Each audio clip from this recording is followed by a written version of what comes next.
I'd like to call this August 1st session of the Holyoke City Council to order. The clerk will call the roll and record those members present. Bartley? Here. Bresnahan? Graney? Here. Jourdain? Here. Leahy? Present. LeBrun Martinez? Lisi? Lopez? McGee? McGivern? Here. Roman? Here. Sullivan? Here. Tallman? Here. Bacon? Here. Valentine? Here. All rise for the Pledge of Allegiance, please. I pledge allegiance to the flag of the United States of America and to the republic for which it stands, one nation, under God, indivisible, with liberty and justice for all. God bless America. And the city of Holyoke. And the City Council. Thank you.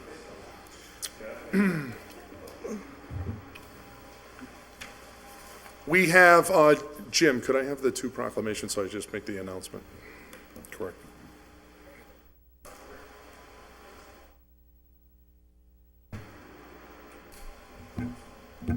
We have two esteemed guests. As you know, we have an opportunity to escort we have an opportunity to honor a number of really wonderful awardees at our meetings to give really special recognition when there's really standout performance. First person we'd like to recognize is Ellie Wilson. Ellie has done a fantastic job implementing a lacrosse program in Holyoke. And also, we'd like to recognize Maureen Higgins, who was also instrumental in that effort as well. And want to thank Councilor Leahy, who introduced this proclamation that was unanimously approved by the City Council. And we would ask if Councilor Leahy would be kind enough to escort the two of them up to the rostrum.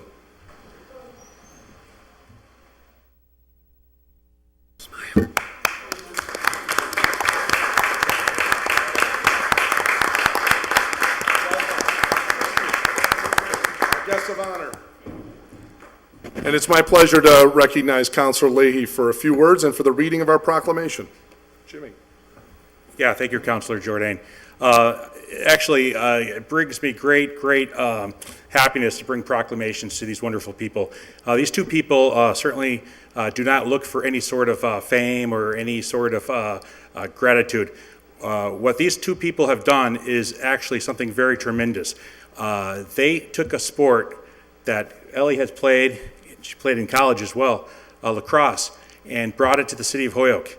Holyoke is rich in tradition in sports, whether it's volleyball, hence we have the Volleyball Hall of Fame, birthplace, basketball, which I still think it was born in the city of Holyoke. Amen. We could argue that a different day. Soccer, football, and many other sports.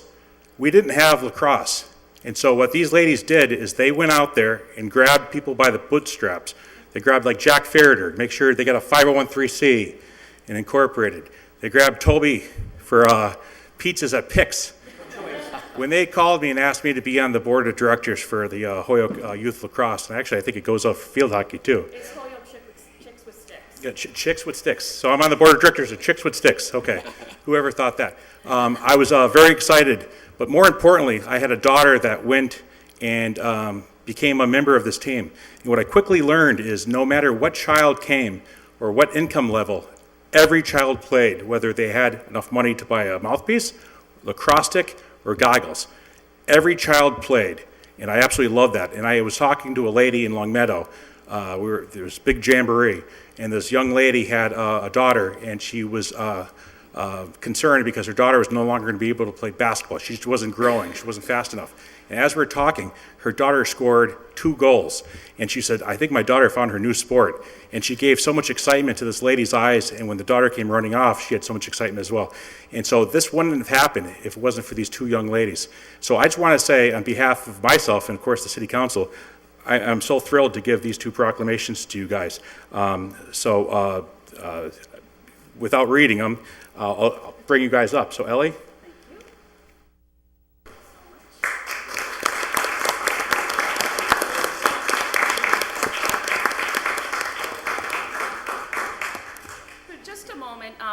Just to say that I'm loud enough as I coach. I don't need a microphone, everyone will tell you that.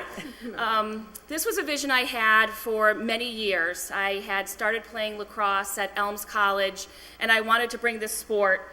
And now I have a partner in crime. We both coach the Holyoke field hockey team. And so when I said, that's it, it's going down this year, she's like, great, I'm going to learn a new sport. So with the help of the community, with 30 businesses donating $100, we were able to establish a program and provide the goggles and the sticks to our players for free. We are the lowest cost program near or far. Our goal is to have our teams, whether it be fall or spring, represent our community, and that is our dream. We want everyone, no matter of what socioeconomic or ethnic background, to be able to participate, and we make sure they can. They do. Yeah, they do. So thank you. Thank you very much. Thank you.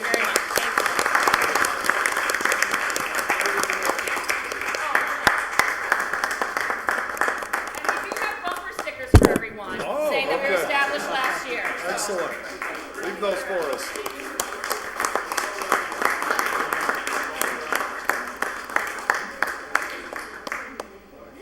Thank you. Thank you so much. Thank you so much.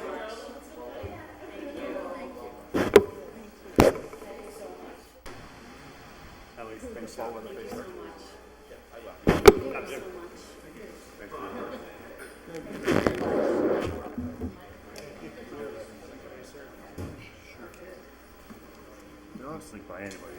Keep the size, but I try. You don't have to sleep. Thank you so much. Thanks so much. Thank you very much. My pleasure. Thank you. Thanks, Mr. President, just for the record, the value of the bumper sticker is under $30. Excellent, excellent. Thank you, thank you.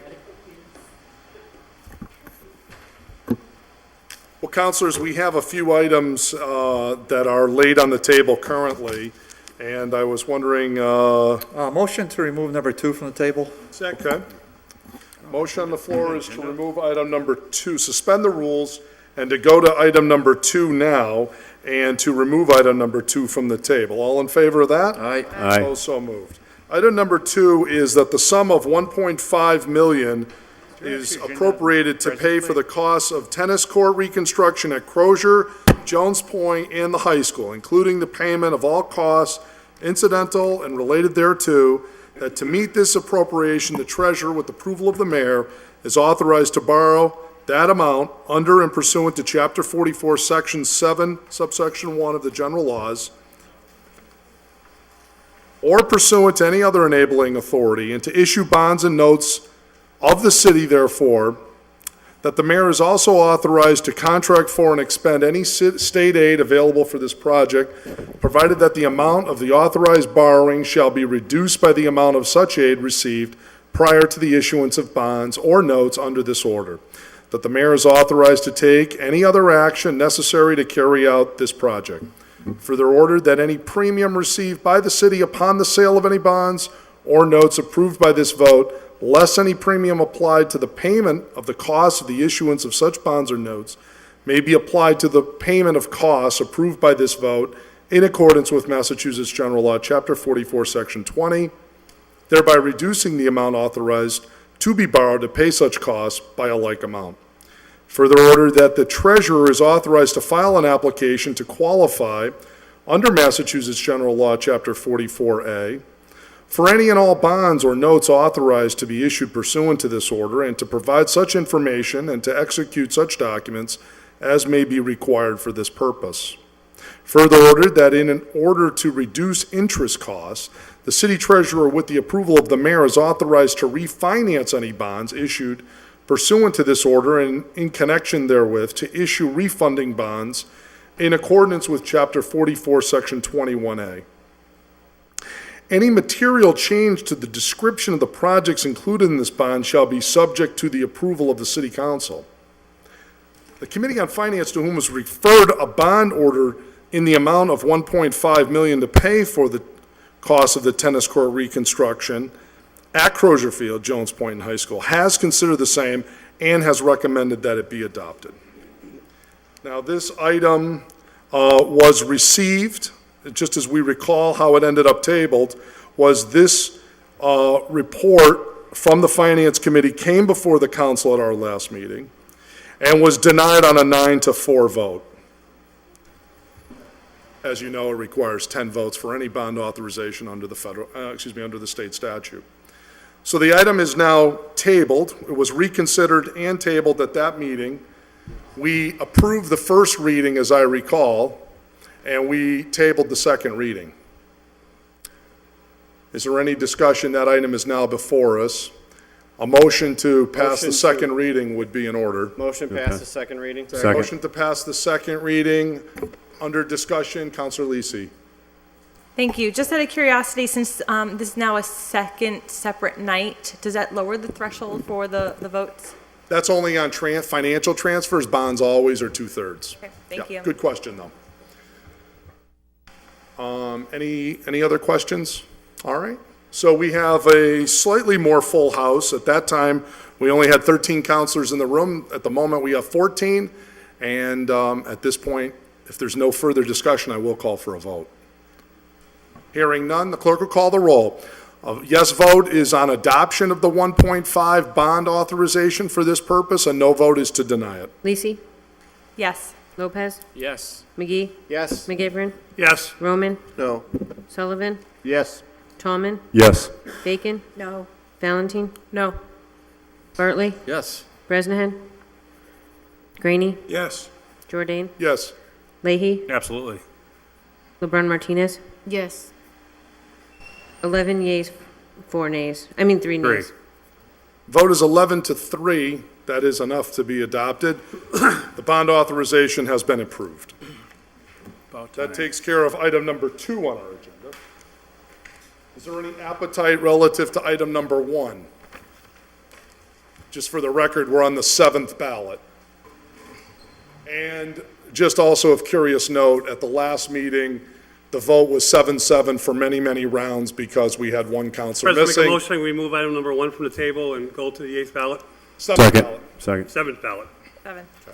So the motion on the floor is to remove item number 1 from the table and to proceed to the 7th ballot. All in favor of Discussion? removing from the table? Aye. It's not debatable. All in favor? Aye. Aye. Opposed? No. Ayes carry.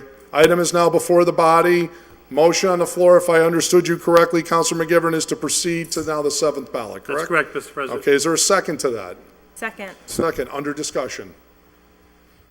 I believe, just to refresh everyone's memory, I think the last many go-arounds was between Mrs. Bissett and Mr. Foley. I believe each got 7 votes for quite a while, and here we are. Any other thoughts, comments, discussion? Counselor Bartley? Well, I just, thank you, Mr. President. I just thought we would wait for the 15th member of the city council to come and vote, because I think you indicated he was going to be present tonight. He didn't, let me, but if that's by not way the of full case- disclosure, he didn't disclose to me he wouldn't be here, and generally he would tell me if he wasn't coming. Thank you, that's all. I'm ready to vote. Okay. Mr. President, I concur with Councilor Bartley. I would prefer to wait till the 7th member or the 15th member is here so that we have a full council vote on this. I think it's that important. Okay. Counselor McGivern? At the last meeting, we had 14 members of the city council here, and we still went forward with a vote for all 3 positions. True. I believe the body has voted at this point to go to the first ballot, and so majority rules in that regard. So if there's any other discussion, absent a motion to retable it, I will call for a vote. Motion to retable. Second. Okay, motion's been made and seconded to table. Raise your hand if you want to table voting on the 7th ballot. Motion fails. And so we begin. Clerk will call the roll. On the 7th ballot, when your name is called, please state the name of your candidate. This, refreshing your memory again, is for a seat. As you know, we have 3 seats on the CPA board. This is for the term that will be ending in January of 2018.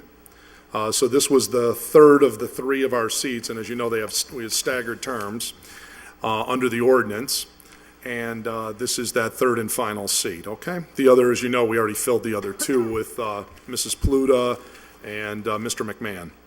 So without further ado, the clerk will call the roll. Bartley, Kip Foley. Graney, Audra Bissett.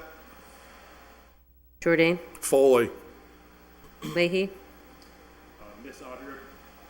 Miss Audrey Bissett? LeBron Martinez, Ms. Bissett? Lisi, Kip Foley. Lopez, Aldra Bissett. McGee. McGivern, Kip Foley. Roman, Audra Bissett. Sullivan, Kip Foley. Toman, Audra Bissett. Bacon. Foley. Just Valentine. Just make sure everybody's speaking. into Kip their Foley. microphone.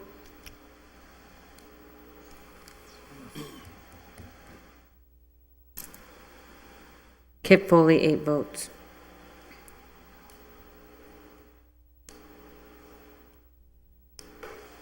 Bissett, 6 votes, correct? Okay. Mr. Foley is elected on the 7th ballot by a vote of 8 to 6. And so that ends that matter. Thank you very much all for your thoughtful voting on that. Moving us on to public comment, and we had a couple late entries, but entries they were nevertheless. For our Holyoke City Council public comment for this meeting, we have 2 esteemed citizens. First up is James Bailey Breslin of 80 Holy Family Road, apartment 412. James, welcome. Just make sure the microphone's on, sir. Mr. Chairman, members of the council, good evening. And just, my writing is not good. That's actually 50 Holy Family Road. My bad. Not a problem. Any event, I am here this evening to address you on 2 topics. The first of these is the matter of the panhandlers, and I've seen some articles in the newspaper about that. I just want to bring to your attention that this is a matter of concern to the rank and file citizenry, and that, for example, me and my wife, we are transplants to Holyoke. I'm a native of Enfield, Connecticut. My wife is a native of Southington, Connecticut. And suffice it to say that you know, when we invite family and others up here, the sight of the panhandlers by the mall, it doesn't create a favorable impression of the city in the mind of visitors and guests. And I'm a big believer in doing things to assist and aid homelessness. For example, the mayor of Santa Fe had a very successful program where he sent out a van and offered the homeless a job for the day. We will pay you minimum wage for the day if you will help the Public Works Department pick up trash and beautify the city. It was very successful, and the homeless who actually wanted to work got work. But by the same token, I think conflating the issue of homelessness and panhandling, it's dangerous because they're 2 really separate issues. We want to help people who are homeless, but panhandling creates a very negative image and impression for our community to outside visitors, and we all know that, unfortunately, Holyoke has a reputation for being a tough town, and that kind of stuff only reinforces it rather than remediating it. And I always I tell everybody I see, Holyoke has changed. Holyoke is incredibly safe, and I like living here. Taxes are decent, the utilities are cheap, housing is cheap. So that's topic number 1. Topic number 2 is the issue of the historic district.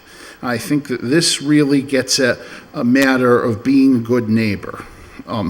Good neighbors maintain their buildings and don't allow them to turn into eyesores.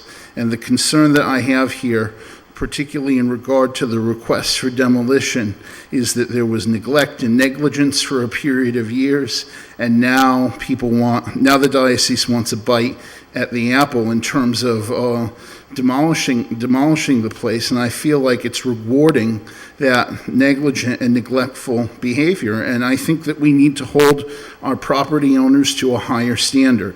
Our property owners should be expected to maintain their buildings and lands, and if they don't want to do so, to sell them or liquidate them or turn them over to the city. That's just my opinion. And so I think the historic district is crucial to protect that church, not just because of its Polish heritage and whatnot, but rather because it's an important part of the cityscape of Holyoke. You drive into City of Holyoke on 391. What's striking about it and what makes it very different from Springfield or Hartford, what makes it more like Waterbury, let's say, is that Holyoke's Holyoke cityscape is defined by the steeples of churches. They're a reminder of the faith of our forefathers, and the more steeples that come down, the more we lose of our heritage and history, and it's a rich heritage and it's a rich history, and we shouldn't let go of it. So thank you, Mr. Chairman and members of the council. Thanks for coming. Appreciate it, James. Next up is David Goss of 20 Sydney Avenue. David, welcome. Yes, thank you. Good evening. Well, my first topic was going to be the CPA vote. I was kind of on the edge of my seat. I might get to talk about that before the fact, but two great candidates, so it couldn't have gone wrong on that. And the second thing, I just have to say it again, I don't see anything on the agenda about it, but it doesn't reflect the values of our city that we don't have equal fire protection for all our citizens. Now we have Engine 2 down for 90 days on some sort of trial basis. We are having a study, but we're taking it down before we do the study to determine if we need it or not. So I just want to, remind people that this issue is still going on, and we don't want that to be forgotten. Thank you. Thank you very much. Appreciate it, David. Good to see you again. Yeah, likewise. Very good. So that concludes our public comment period. Thank our esteemed citizens for coming. This now moves us over to the communications section of the meeting, leading off with item number 3. Remove from I the believe there table. may be a rule suspension request. Oh, Suspend the rules to take up 25B. yes, I'll second that. My memory fails me now.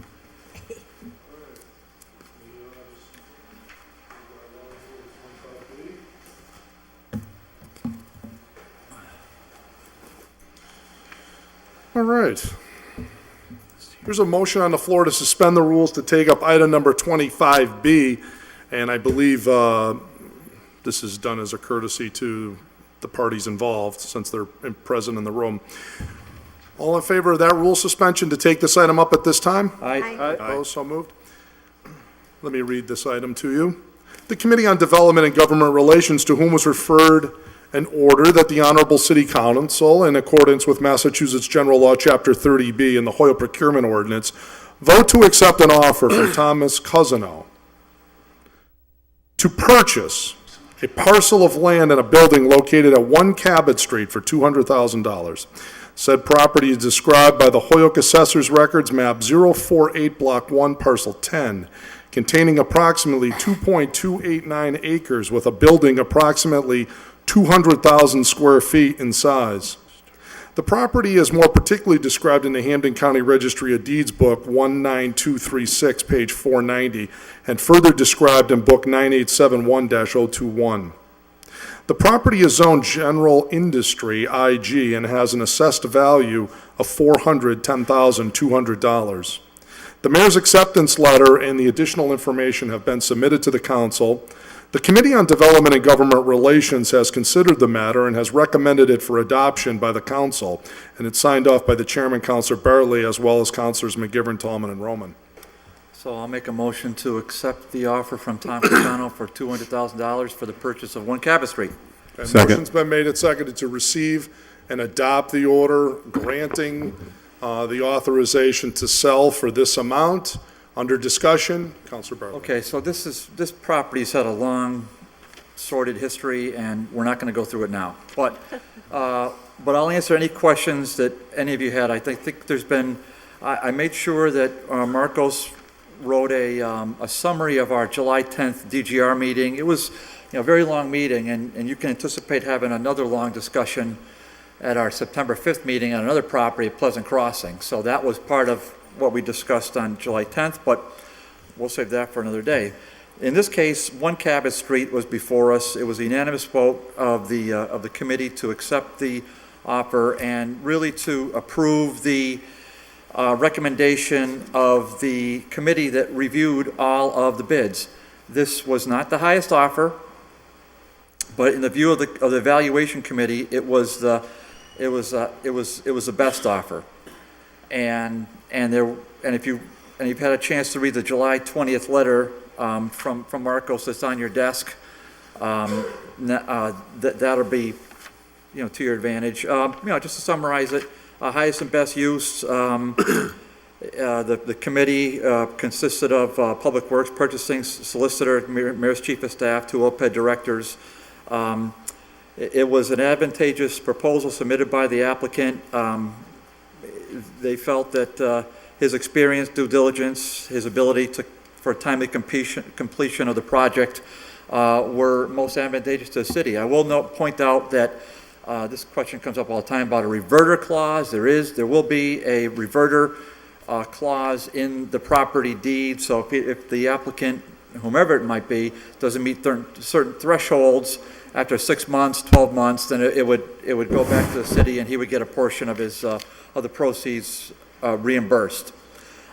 Just from my perspective, the applicant, Mr. Cusano, who's here tonight, comes from New Hampshire, really pro Holyoke, really likes the building a lot. He's got at least one building in his portfolio, a very similar situation. He's done well with the current building he has in New Hampshire.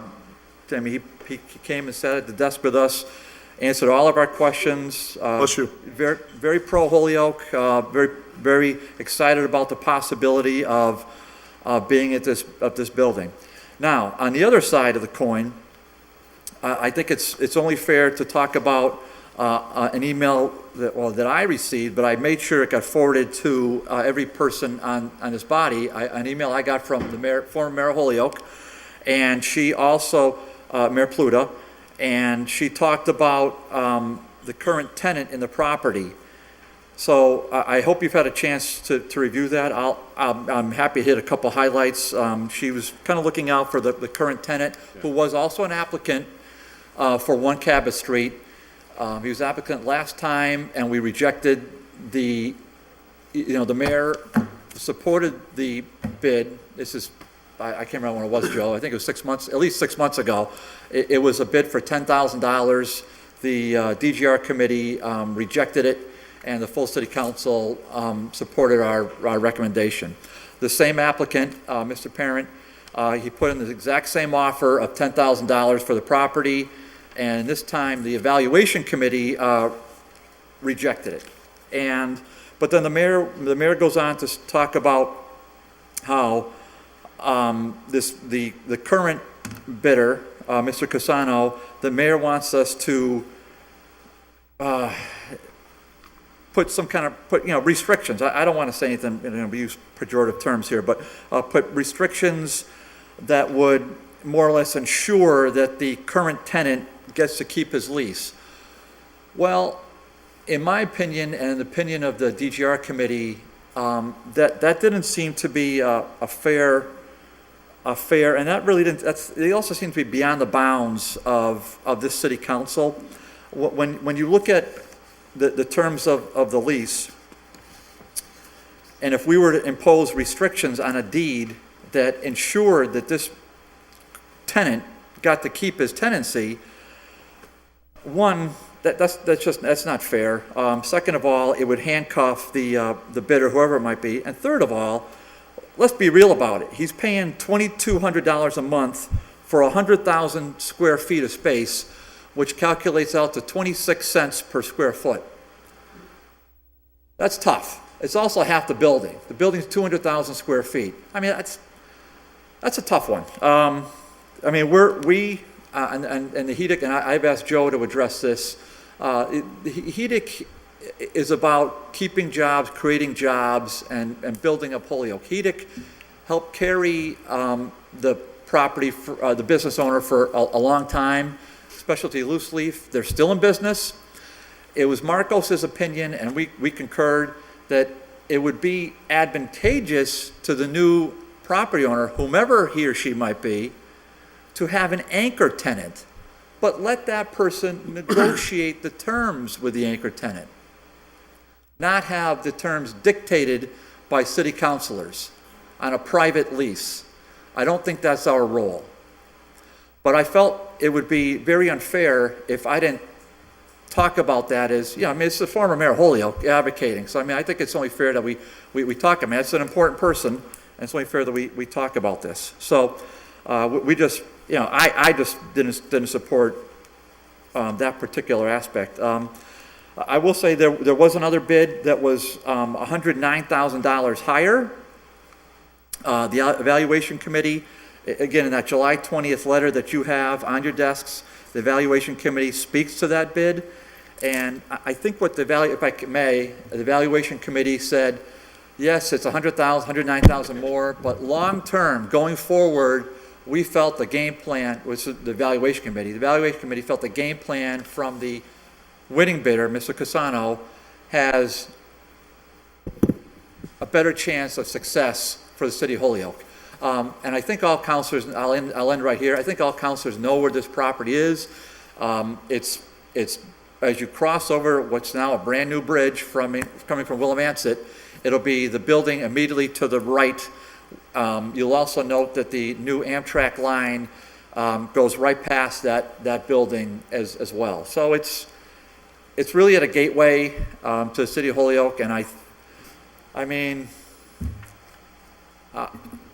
it's an important parcel. We like to see it cleaned up. We'd like to see it turned around.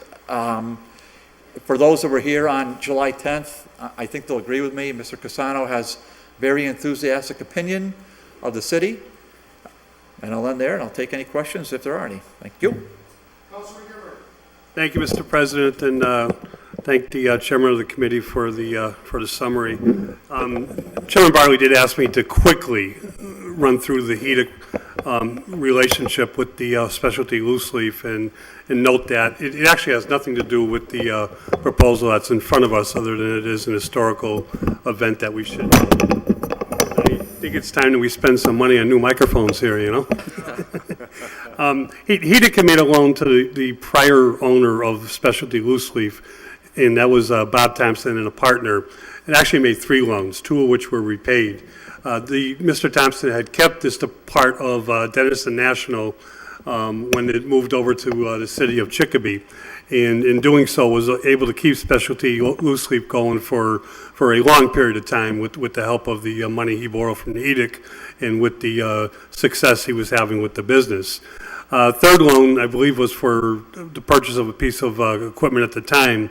The company ran into some financial trouble and was at one point unable to make its monthly payback and then fell into disarray. He took the necessary steps and at another point found out that the business was bought out by Chris Parent, which is fine. He did inquiries, checked out the avenues of that HEDIC would have in terms of recouping any losses, and quite frankly, it wasn't too much that HEDIC could do about it other than look into it.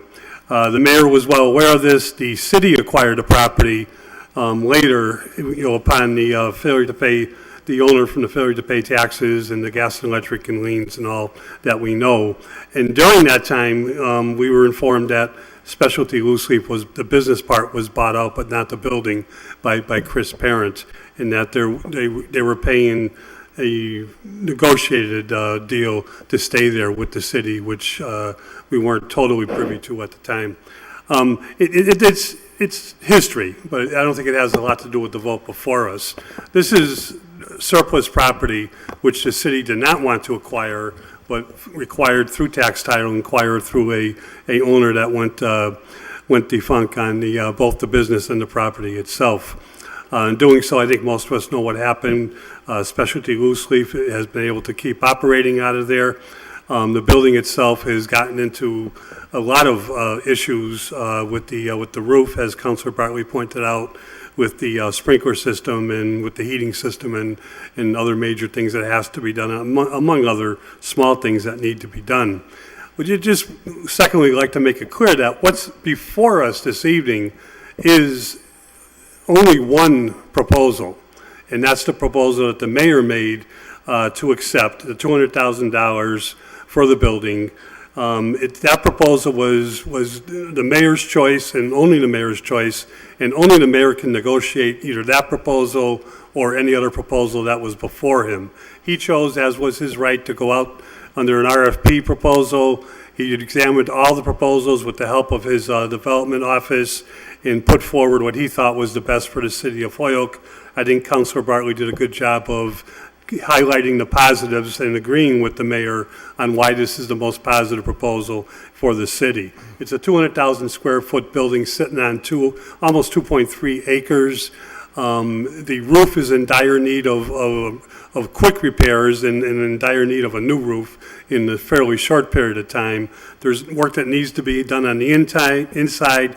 All this is part of the proposal from the petitioner, and I think, quite frankly, in the long run, the city will make out better with this proposal. Other tenants will be looked at. Specialty, I agree with Councilor Bartley, specialty loose leaf can negotiate with the new owner, and under those circumstances, see if they can get a deal that makes it work for them. But that's something that we cannot negotiate, nor is it something that, other than knowing it as a fact, something that's part of what's in front of us. This is a yay or nay vote, an up or down decision on what the mayor has negotiated, and I think it's a good deal for the city, and I would ask everyone to consider going forward on it. Yes, thank you. Just completely concurring with the two previous speakers, but also just Mr. Cusano has a great track record as far as being able to perform and do a rehab in buildings similar to what we have here in Holyoke. Also, in the other arguments about specialty loose leaf, I really feel strongly that this should not be incumbent at all whatsoever upon the buyer of the building. Some of the other facts that were put forward also about monies having been $400,000 was lost to the city in real estate taxes and to Holyoke Gas and Electric also. Especially Loose Leaf made a great point that they were making good faith payments over the years. Those good faith payments, if that was a mortgage, that would be a 333-year mortgage at 0%. I wish any of us could have that kind of a deal. It's gone beyond what it needs to be to keep this company on life support. It's not the job of the city council to keep companies on life support if they can't afford market rate commercial space, and that's a killer for the business. That's very sad state of affairs. Thank you. Yeah, my concern, and once again, I need clarification that the highest bid was for $309,000 as opposed to $200,000. So, to me, as far as this being a done deal or whatever it is, $109,000 is a lot of money to sacrifice. Thank you. I wanted to speak in favor of this proposal. I see that even at $200,000 with the RFP, there's going to be investments in the building.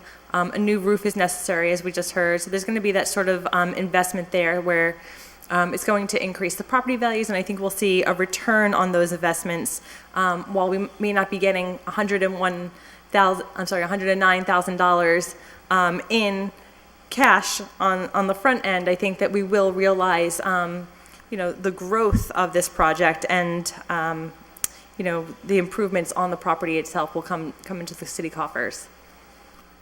Councilor Vacan. Thank you. I just have a question, a clarifying question, because in the letter on the first page, it talks about this being the most attainable project and states that one of the strengths was to maintain the existing tenant. And most of the comments I've heard are saying that they shouldn't be held to guaranteeing the maintenance of the tenant. So I'm just wondering what discussion occurred that gave the impression that they would be the strongest candidate to maintain the tenant. If any of the members of the committee could clarify that, I'd just appreciate it. Councilor McGivern. It had nothing to do with the discussion as far as I was concerned. That's the business of the person who purchases the property and their business to be and how they wish to maintain the tenant. We would love to see specialty loose leaf stay, but the new property owner is going to have their financing to deal with, their taxes, their overhead to deal with, and the going rate is going to be something that they're going to have to negotiate with any tenant. That's not the business of the city council, but the business of the person who purchases the building itself. To Councilor Graney's question, this was not a bid proposal. This is a request for proposal, which is different than an auction, different than a bid proposal under 30B. The mayor is allowed to look at the proposal itself and not just the dollar amount. And that's important because in the long run, the dollars that will be spent by what we have in front of us this evening will benefit the building more and make it a building that is viable and put it back not only in the tax rolls, but put it back in condition so that it'll be there 20 years from now and so on. Mr. President. If I may, go ahead, Councilor. That just wasn't my question. I understand the process and the ability and the authority of the mayor. I was just wondering how the committee came away with the impression that this particular proposal would be, that one of the main strengths would be to maintain the existing tenant, which is what is stated in the letter. That's all I was wondering. Councilor Bartley, you want to weigh in? I'll try to address that, but that wasn't really discussed. So it's something that I see the comment that Councilor Bacon's making right there, because it's right in his letter of July 20th, maintain existing tenant is one of the, I can assure you that the ability of any of the 5 applicants to, other than, well, one is the existing tenant, so let's just put that to the side. Of the other 4 applicants in the RFP process, their ability to retain the existing tenant or not was never drilled down at all by the economic development team. Thank you. Okay. Councilor Lisi. Yeah, I just wanted to weigh in. I mean, to me, I'm reading this statement as it provides the city the highest likelihood to do all of these things: gain tax revenue, maintain the existing tenant, hire locally, have a positive economic benefit. So it just says highest likelihood in their review to do all 4 of those things. It's not singling out, the maintenance of the existing tenant in any way. Councilor Valentin. Thank you. I also want to just point out that in the cover letter from our director of OPED, it says that the evaluation committee was a group that included the director of public works, purchasing, an assistant city solicitor, the mayor's chief of staff, 2 OPED staff members, and him as a director. So that's a great group of very competent people who were reviewing all of this information, who I fully trust. And I feel that I agree with what Councilor McGivern was talking about. And I think that this is beyond the whole this number versus that number. It's a much bigger picture piece when we have to make this decision, I think. And I just wanted to point out that this was not something that was a decision made in isolation. It was a very competent group that was looking at all of these as information. Thank you. Councilor Bartley. And I appreciate that comment. I just want to point out, because I think Councilor Graney made the point that I was struggling with. That's why I asked Mr. Marrero to write this letter and to have some additional feedback. It's $109,000 that we're walking away from. On the other side of the coin, I think you just heard the Ward 4 councilors, this great eval committee came together. Well, let us not forget, it's the same eval committee that gave us the $10,000 offer. Yeah. That we wisely rejected. Right. So they came in with 10,000, and this committee, DGR committee, and the full board, I don't remember the vote, but I think it was unanimous. I'm virtually certain it was. And Ryan will check it for me, but it was 10,000, and we said, no eval committee, that's not going to work. So now we got to bid 20 times higher, because we had a little bit of patience, and I think we've got to. So I want to, even though I'm going to vote to support this, I want, that's just fair knowledge. I mean, same evaluation committee, Mr. President, gave us one. We said no. They gave us a different one. Now I happen to agree with it, but. And I believe this is 10 votes, Mr. President, so Correct. Okay, I just want to make that clear for the body. I believe that. Now, the other point I wanted to make, too, was I wanted to ask a question about, and I think it's good to observe that had the council not rejected the first proposal, we would not be here today to vote on this proposal. And so basically, we can thank the city council for even having a 309 or a 200,000 proposal. This would have been sold for 10 a long time ago. But what I wanted to point out was I still am at a loss. I thank Mr. Marrero for giving this description, and but for your request, we wouldn't have had it, is the One Cabot, the high bidder, One Cabot LLC, proposes to put magnet business locations in, create, bringing in small and medium-sized companies to do specific research and technology. He was going to partner with a bunch of esteemed people in the business community here, work with local business owners and expertise working on projects. He was going to make significant building improvements. He was going to be having a cooperation thing or some sort of reliance on the G&E. And he came in at 109,000 higher. I note he's the only proposal that came in not to build marijuana facilities.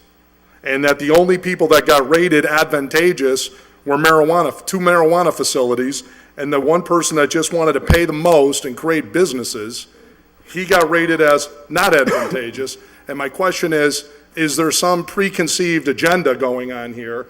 And because when the BAT computer, the first time through, put in all these inputs, they came out with $10,000 bid. Now the second time they came through, and it's this bid, and only marijuana facilities got rated as a positive thing to have in Holyoke. Can you address that, Mr. Chairman? Well, so that's, a great point, Mr. President. And you'll see in the proponent's technical application, he talks about those very types of businesses. And I specifically asked him those questions. I said, Mr. Casano, what if this, that is just speculative, because they don't have a license. We grant the license, and you may not get it. And he wasn't deterred by that question. So I was. So who is deterred by that question? His answer at least gave me a lot of confidence in his. Not only that, his answer was good. He said he's got a lot of great ideas, and he wants to invest money, and he's ready to invest money. Furthermore, and I think what really the rubber hits the road, he's done this project before in another mill town in another state, but he did the project before, and I think that's where the advantageous comes in, Mr. President, and that's where he earned my vote. Mr. Marrero and Mr. Casano earned my vote in this. So if there's. Yeah, there's no question. You're looking at a technical proposal, which I happen to have, and obviously we all reviewed it. The whole committee reviewed it that night, and there's marijuana facilities and a couple of them 30,000 square foot. We're ready to lease it out. Well, so hold on, Mr. Casano. That's a long way down the highway, especially if you have a moratorium and whatever. But he was very confident. And he and his wife, I should say, both very confident, and I thought that their answers, to my mind, were more than satisfactory. Okay. Thank you. Does the council give Councilor Lisi permission to address us for the third time? Yep, so moved. You're all set then? So moved. All right, I'm all thank set. you. I feel like we're ready to vote. I think, unless Councilor Tallman hasn't spoken. Councilor Tallman. Yeah, and I don't speak too much, right? That's right. I am very much in support of this project. We sat down about 3 weeks ago on a Monday night. The committee, I think we spent about an hour and a half on this, discussing this, and Mr. Cusano was very open, and my thing that really stood out for me was local hiring people in this community that need jobs, and he was ready to invest the money, and he wants to get going on this right away. So that's my take on it. As soon as he gets this project in his hands, he's going to start work right away, and everybody knows this building needs work, and I'm willing to give my vote for this because of the jobs and the local people that he's willing to hire. Okay. Sorry, this isn't, no, it's not public comment. Unless the council, I see Mark Parent sitting in the back of the room. He'd like to say a couple words on this matter. I believe, your son is a tenant there? Especially loose leaf, I'm the president. Okay. Does the council want to suspend the rules to hear from Mr. Parent? Absent hearing a motion, sorry, Mark, we wish you, thank you. Chris, rather, thank you, though. It's not open mic. I appreciate you coming, though. Your presence is noted. It's not the presence. I was trying to save the business for the city clerk. Okay. That's my comment as a proposal. And I believe the former mayor sent the letter on your behalf to all of us. Right, but Okay. I was gonna make an additional proposal, because I think the council all wants to say the business, so I have All a right. proposal. It'll take Okay. 10 seconds. Sorry. The council has elected not to do that. We thank you for your time. So, is there anybody else that would like to speak? Okay, hearing none, then we'll take this to a vote. Clerk will call the roll. A yes vote is in favor of adoption of the committee report and approving the sale to Mr. Casano, this 1 Cabot Street for $200,000. Clerk will call the roll, please. Lisi, Yes. Lopez, No. McGee. Yes. McGivern, Yes. Roman, Yes. Sullivan, Yes. Tolman, Yes. Bacon, No. Valentine, Yes. Bartley, Yes. Graney, No. Jordan, No. Leahy, No. LeBron Martinez, Yes. 9. 9 yeas, 5 nays. Motion to reconsider? Second. Motion to reconsider. All in favor of reconsidering? Aye. Aye. Opposed? So moved. You want to table it? To another meeting? Well, I was wondering if maybe one of the no votes was willing to be that 10th. You never know. That's not gonna happen. Let's move on. Motion, somebody want to make a motion to table No, it? I'll motion table if they need more information, sure. Yeah. Mr. President, Yes, Councilor Green. I'd like to hear from the gentleman that was going to speak before, if I could make a motion to allow him to speak. Suspend the rules to allow Suspend the Mr. rules. Parent to Second. speak. I will second that, yeah. Okay, is there a motion's been made and seconded to suspend the rules, does require 10 votes to allow Mr. Parent to speak. All in favor? Aye. Aye. Opposed? Discussion? Discussion? Before you do that, just show of hands. If there's not 10 votes, then we're just going to move on. Raise your hand if you want to have Mr. Parent address the council. Is Councilor McGivern's discussion on the rule suspension? Yes. I mean, then I think that it's merited. You got to get it a little quicker to the draw, because I'm already taking votes, and then you're asking for discussion, but go ahead. I raised my hand, he All looked right, at all me. right, you know, all right. We cannot negotiate, we cannot enter into an agreement, we cannot change the agreement of the mayor. I don't think we should even be discussing this publicly. You know, this is something that is between anyone who answered the RFP and the mayor with the redevelopment office's help. It is not the discussion, our purview, to enter into a proposal, negotiations with people who come into this room. You know, that could get us into a lot of deep trouble if, you know, we decide that we're the ones that are going to play negotiator when the mayor made the negotiation. It's an up or down on what's in front of us. I'll withdraw my motion, Mr. President. All right. Motion's withdrawn unless somebody else is making it. Then we're at the motion to table, Second. which we know is not debatable. All in favor? Aye. Opposed? No. No. So moved. Motion's tabled. Mr. President? Yes, I'm Councilor. just getting a lot of messages tonight. I don't think this is on, I don't think this meeting's being televised. Or live And- streamed? Neither. Really? Nope. That's disappointing. Ryan's downstairs. Mr. President? It's not on? Oh, that's disappointing. Okay. Yeah, but people I don't know at home are- why we're having all these technical difficulties. Good Lord knows. I don't know. Can I ask a It's- question It's through- getting a little, through the chair to maybe the, Mr. Bartley. I think his orders are in his committee. Dave? Oh, he's having another meeting. Mr. President? Okay, because I think that Comcast has given the money to the city to purchase all new equipment. I'm just wondering where that stands. I believe we're trying to get some accounting. It's all in the Holyoke community media. They have it. Unfortunately, it's not. 'Cause the people at home should be able to watch these meetings. Yeah, absolutely. I agree. Councilor McGee. We're going to try again to invite them in. I think this will be the fourth time to have them come in and try and get these answers. I know Linda filed another order to have them in, and we spoke earlier, so I know you've been Finance will trying. call them again. Thank you. And try and get some answers to that. Okay, great.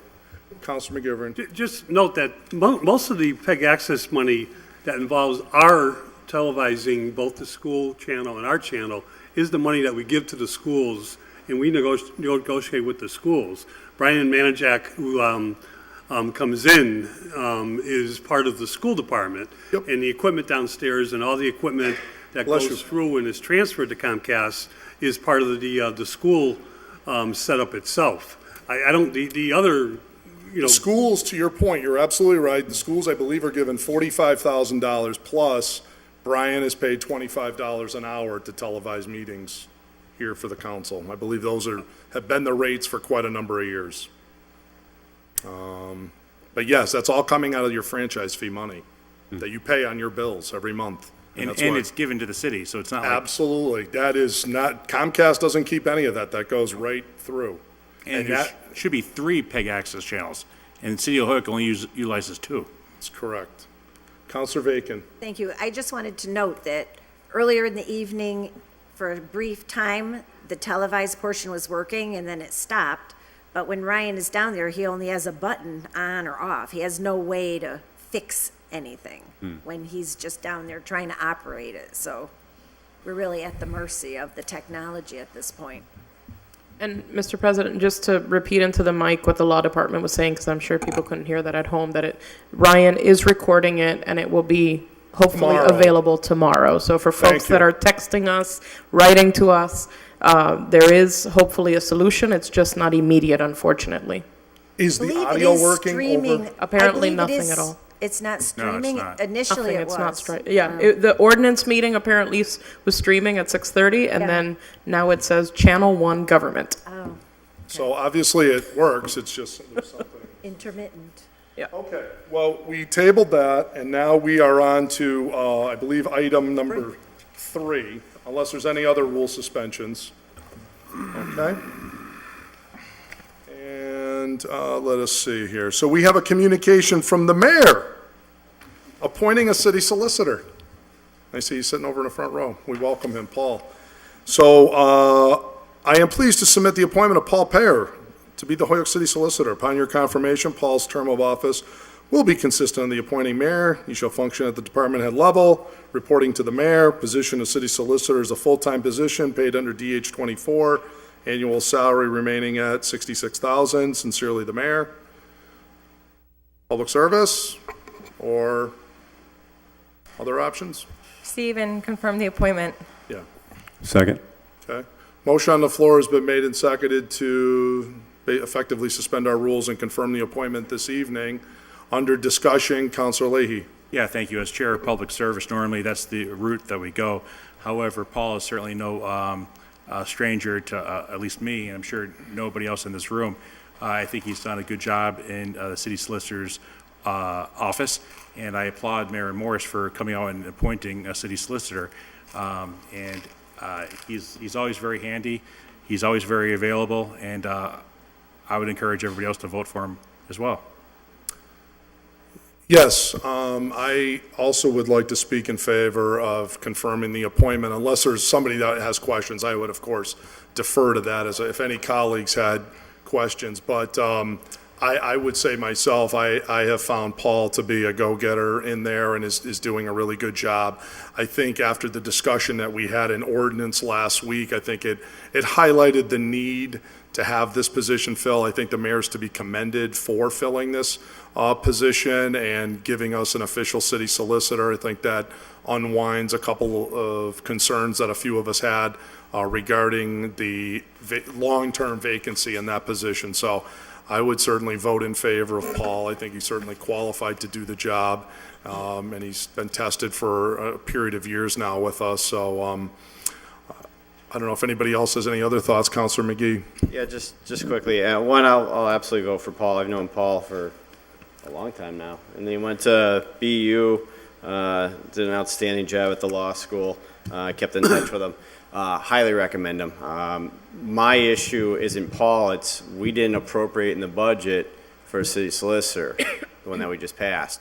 I confirmed that with Paul. So just to let everyone know, we're going to have a separate appropriation when free cash or however we want to do it to fill that spot, which then will open up the position or move the salary around. But just understand that slot hasn't been budgeted for. Just make sure everyone's on the same page. My recommendation to remedy that problem would be that the mayor at our next meeting come in with a transfer. Yep. Right. Because That's as what you we're gonna know, have under to the do. Yep. ordinances, you can't do personnel to personnel salary line items anymore No, without a that's vote why of I the just wanna city make sure council. we're on the same page. But the mayor could simply take your salary, I think you're keeping your same salary, and just transfer it to that other line. The council will approve it for you. That's not a problem. In the meantime, you could either hold off, perhaps taking the quote-unquote oath until that transfer occurs, so you're paid out of your regular position, but with the expectation that you're able to be paid, unless the treasurer, because obviously that's very important every other week.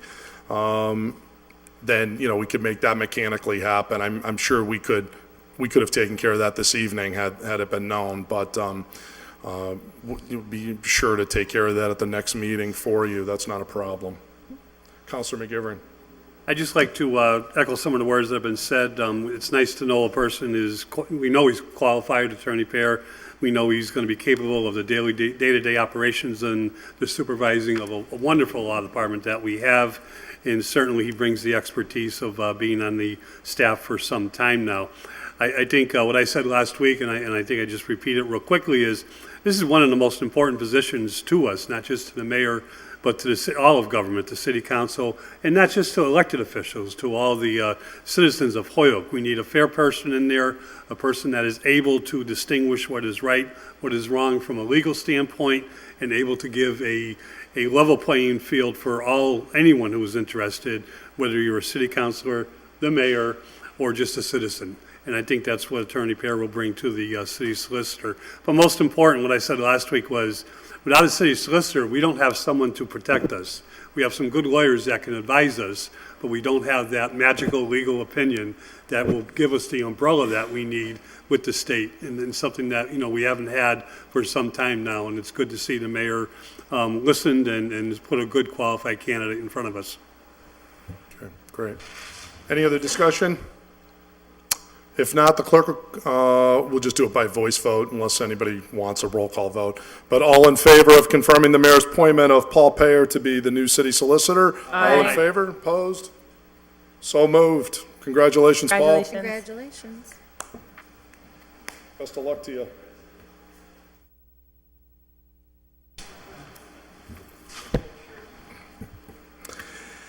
Item number 4, communication from the mayor reappointing Sandra Perrin of 347 Westfield Road to the Fairfield Ave Historic District Commission effective 7/1/17. She will serve a 3-year term. Said term will expire July 1, 2020. Receive and confirm the reappointment. Second. It's been made and seconded to receive the requested appointment and confirm it. Any discussion? Very nice lady, Sandra Parent, certainly worthy of your vote. All in favor? Aye. Opposed? So moved. She is confirmed. Item number 5 is a Office of the City Solicitor, a litigation and receivership update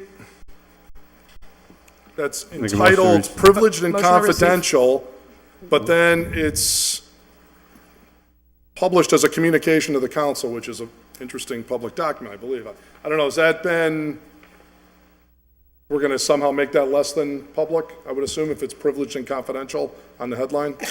Or is that's just an eyes only for counselors? Thank you, okay. So if there's a public records request of the agenda? All right. Okay, Motion great. to receive. Okay, motion's been made and seconded to receive. I would prefer we didn't speak about it at this point. Perhaps we'll have another session at another time to discuss it. All in favor? Aye. Aye. Opposed? So moved. Item number 6 is a communication from the city clerk. It's a list of the budget cuts from fiscal 18 budget that the council made. So we thank, Brenna always does a great job of keeping heads and tails of all of this as we go through a plenary of things. And of course, this just gives me another opportunity. I did take some criticism online the other day, or maybe it was a few weeks ago now, of somebody saying, because I was on social media praising the city council for how much, you guys did your hard work and, making cuts and doing a great job that you guys all did. And Of course, a few people were saying, oh, look at this, a politician praising other politicians, isn't that nice? But it really is true. I mean, you guys did the work, you worked hard between all the budget hearings, and to get us to a great result that, you know, we had this $1.4 million deficit, and we got to a point where we made $800,000 in cuts, we made a bunch of changes in the parking stuff, and we got this thing down to 100,000 gap is really fantastic. And I just think, once again, the city council, you're to be praised for your hard work on the FY18 budget. Couldn't be more proud of the group of you. Motion to receive? Motion's been made and seconded to receive. Any discussion? All in favor? Aye. Opposed? So moved. Item number 7 is a communication from the city clerk. It's the meeting minutes of June 20th. Receive and approve. Motion's been made and seconded to receive and approve. Any discussion? Hearing none. All in favor? Aye. Opposed? So moved. Communication, item number 8, from Alicia Zeller, who's the administrator of the Office of Community Development. These are the final CDBG allocations. Motion to receive? Motion's been made and seconded to receive. Any discussion? Hearing none. All in favor? Aye. Opposed? So moved. Item number 9 is a communication from Damian Cody, the building commissioner. It's a letter regarding 47 Liberty Street. Refer to DGR. Motion has been made and seconded to receive the communication, refer it to the DGNR committee. Any discussion? Hearing none. All in favor? Aye. Opposed? So moved. Suspend the rules, take up 10, 11, 12 as a package. They're all meeting minutes. Second. Motion's been made and seconded to suspend the rules to take up items 10 through 12 as a package. All in favor of that? Aye. Opposed? So moved. Item number 10 is the Board of Health minutes of June 1st, 2017. Item 11 is the Board of Fire Commissioner minutes of May 17th, June 21st, and June 29th. Item number 12 is the Board of Public Works Sewer Commission Stormwater Authority minutes of May 15th, 2017. Motion on the floor is to receive these 3 sets of minutes. Any discussion? Hearing none. All in favor? Aye. Opposed? So moved. Item number 13 is a communication from Mr. Scruggs at Loomis. He is the President and Chief Operating Officer there. He's notifying us that they have a notice of a pending change of ownership. Let's see. It appears the Loomis House Nursing Center, which I believe isn't that the one located on Jarvis Avenue? Yes. Yeah. Is proposing to be sold. And let's see. Mr. President. Looks like Holyoke Retirement Community, Inc. is the proposed buyer. Under discussion? Thank you, Mr. President. So the motion on the floor is just to receive, correct? receive, Is there a yes. second? Second. Second. Under discussion, Counselor Bacon. Thank you. So Loomis House is a continuing care retirement community that consists of a nursing center, assisted living, and independent living. And I'm employed there, but I also want to comment as a representative of the city. It is being sold to Berkshire Healthcare Systems under the name that will Holyoke be the Retirement local Community, name, Inc., yeah. Holyoke Retirement Community, Inc. And I just want to say, I think this is a good opportunity for Loomis House and for Holyoke. This is a robust system that is purchasing, and I think that they will make some investments that I think will be a win-win for employees and for the city. Thank you. Should be noted, they're just providing us notice. There's nothing for us to vote on in this matter. Right. This is It's a strictly private notifying the community, and they're probably just doing their due diligence, various entities. Counselor Tallman. Yeah, just have a question for Counselor Bacon through you. Yes. Is it the retirement center and the nursing Yes, center? the whole campus. Campus, okay, thank you. Great. All right. All in favor of receiving? Aye. Opposed? So moved. Item number 14 is a communication from Kim Ferris. She is resigning from her position as a commissioner on the Disabilities Commission effective June 22nd due to work and family obligations. Be received. Motion's been made and seconded to receive. Any discussion? Hearing none. All in favor? Aye. Opposed? So moved. Item number 15 is a communication from Marco Crescentini of 66 Fairfield Avenue. It's a letter of interest to the Community Preservation Act Committee. Let's, okay. Okay. Okay.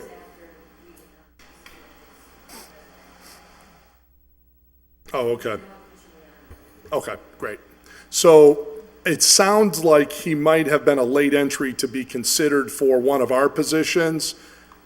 He happens to sit on the Historic Commission and has subsequently been appointed by the Historic Commission.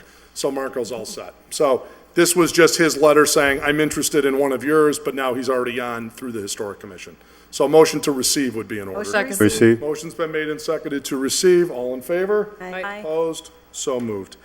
Item number 16 is a communication from Thomas Wilson, who's an attorney representing the applicant of a zone change at 79 and 83 Westfield Road. This is file number 2017-6 and 2017-7. Dear Ms. Murphy McGee, on behalf of my client, please withdraw both zone change requests. If you have any questions, please call me. Very truly yours, Attorney Thomas Wilson.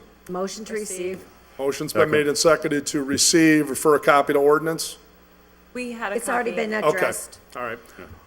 That was the 6:30 that was live streaming. Correct, yes. Motion has been made and seconded to receive. All in favor? Aye. Opposed? So moved. 17 and 18 as a package, they're both renewals. Please be, yeah. I don't know, I haven't heard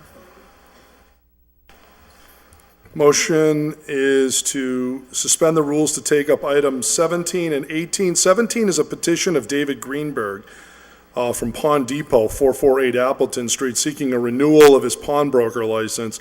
Item number 18, also from David Greenberg of Pawn Depot, 448 Appleton Street, seeking a renewal of his second-hand license. It would appear from the applications that all taxes and municipal charges are current, and it appears Mr. Greenberg hails from South Hadley, by the way. Motion to receive and grant the renewal as well as all existing conditions. Second. Yep. Motion's been made and seconded to approve both renewals, 17 and 18, with all, maintaining all currently pre-existing conditions, if any. Any discussion? Hearing none, the clerk will call the roll. A yes vote is in favor of granting the renewal of both the pawnbroker license as well as the second-hand license for Pawn Depot. Lisi? Yes. Lopez? McGee? McGivern? Yes. Roman? Yes. Sullivan? Coleman? Bacon? Yes. Valentine? Yes. Bartley? Yes. Graney? Yes. Jordan? Yes. Leahy? Yes. LeBron Martinez? 13 yeas. By your vote, you have approved his renewals. Mr. President?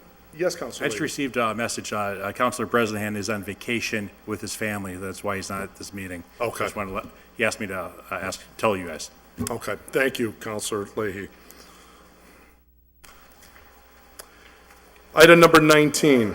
Item number 19 is a petition of Jose Ortiz for a street vendor license at the corner of Spring and Main Streets. Receive and refer to ordinance. The motion's been made and seconded to receive item number 19 and refer it to the ordinance committee. Second. All in favor? Aye. Opposed? So moved.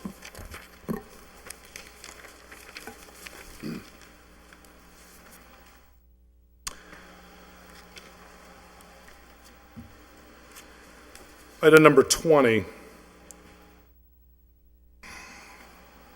Item number 20 is a petition of Martin Cardoza for a special permit for an extension of a non-conforming structure to be located at 47 Liberty Street. And I believe we have a communication earlier from the building commissioner on this. Receive and send to GNR. Second. Okay, motion's been made and seconded to the DGNR committee. Among other things, a building permit cannot be obtained until a special permit is issued. It would appear that approximately 900 square foot addition to existing structure, second floor of 47 Liberty Street, houses within 10 feet of side yard. So there's some special permit issues that need to occur due to it being a non-conforming structure. So the motion on the floor is to receive it and to refer it to the DGNR committee. Any discussion? Hearing none. All in favor? Aye. Aye. Opposed? So moved. President's report. I don't have a long president's report. In fact, I have a rather, I know. We've heard that before. I know. I'm sorry to disappoint you. The only thing I will say is, I read with some interest, and I was generally aware of the situation regarding Commissioner Hopewell recently and that incident that occurred back in April. Suffice it to say, I'm still in the information gathering stage in terms of what some of the department heads that are the relevant department heads are thinking on all of this post this matter. As you know, he is the chairman of the Fire Commission. He has now been charged with assault and battery on a police officer. Very troubling. If you read the police reports related to this, the public reports that have been related to this, there's a lot of concerns. I do have a late file looking for some additional information regarding the officer that was injured, the extent of how long he was on. It's my understanding he was placed on injured on duty. I want to find out what that cost the city, how long of time he was away. I have sent requests for information to the mayor, the police chief, the fire chief, as well as the law department. I've made 2 requests. I have not received any responses back, and I've made these requests over a period of a month and a half. So I just wanted to put that out there that I'm well aware of the issue. The council may take, one or more councilors may file something in the later date if the information is such as it is to take more look into an inquiry into this matter. I just want somebody to not think that that matter doesn't just occur and we have no position on it, or there's not somebody at least giving a lot of interest and thought. I think it's very important that all of us hold ourselves to the highest standards. I think we also need to be sensitive to the fact of the message it sends when people are injuring law enforcement personnel in the line of their work, especially people who are leading public safety departments. So very well aware of the issue. I have been asked by some constituents about it. I would be interested to hear what the fire department feels, how that's going to be handled from their perspective in the future, as well as what's the police department's perspective on it. But I have not received any official comments one way or the other on it. So we shall see. So that's about all I have to say on that matter at this point. I think we're still in somewhat the information gathering stage, but it is out there. So, Mr. President? Yes, Councilor Leahy. In this past week, we lost a true Holyoker, a lifelong resident, Dr. Baker, who's he was a class act person. He did a lot of different political things and civic things, and I think it might behoove us to have a moment of silence for him. And while you're at it, thank you. That also, not only, you're absolutely right, Dr. Baker, wonderful person, lost him. We also lost Alan Ted Topier, Yes. who was a former member of the Housing Authority as well as the Geriatric Authority, an all-around good guy. As you know, his brother was the former mayor, and Teddy was instrumental in encouraging us to name the new Suffolk Street parking garage for former Mayor Topier because he knew his brother was passing. And of course, we lost the former mayor just a couple of years ago. So Ted was a great guy. So is there any other thing, Councilor Roman, did you want to? Okay, great, all right. It would be like to have a moment of silence for both of those fine gentlemen.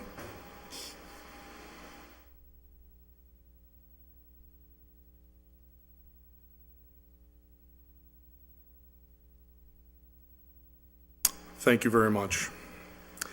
And moving right along now to, yes, I'm sorry, Councilor Roman. Yes, one final note of personal privilege, and I'd like to invite my colleagues. I know we won't meet again before September. After this meeting, I know we have a special meeting next week, but that is specific to one item, but I'd like to invite all of my colleagues August 29th is the first day of school for the Holyoke Public Schools. And last year, the community came together and hosted the first ever Greet the Children event. We did it at Kelly, we did it at McMahon, we did it at Lawrence, we did it at Morgan School, in which the community, the public, and all of its leaders lined up pep rally style. And we applauded and high-fived the kids on the first day of school going into school. So we're doing that again this year, and I'd like to invite my colleagues to come. It's August 29th. It's a public event, so you can look online, and this year we're already looking to add mostly eight of the schools. So we'll have most of the schools covered. You can go to the school closest to you and just applaud the students in on their first day of school in pep rally style. And Morgan, last year we had about 35, 40 members of the public applauding the schools. The principals help out, the staff goes through, and it's a pretty early morning, but I would love it if all of my colleagues could join. Thank you.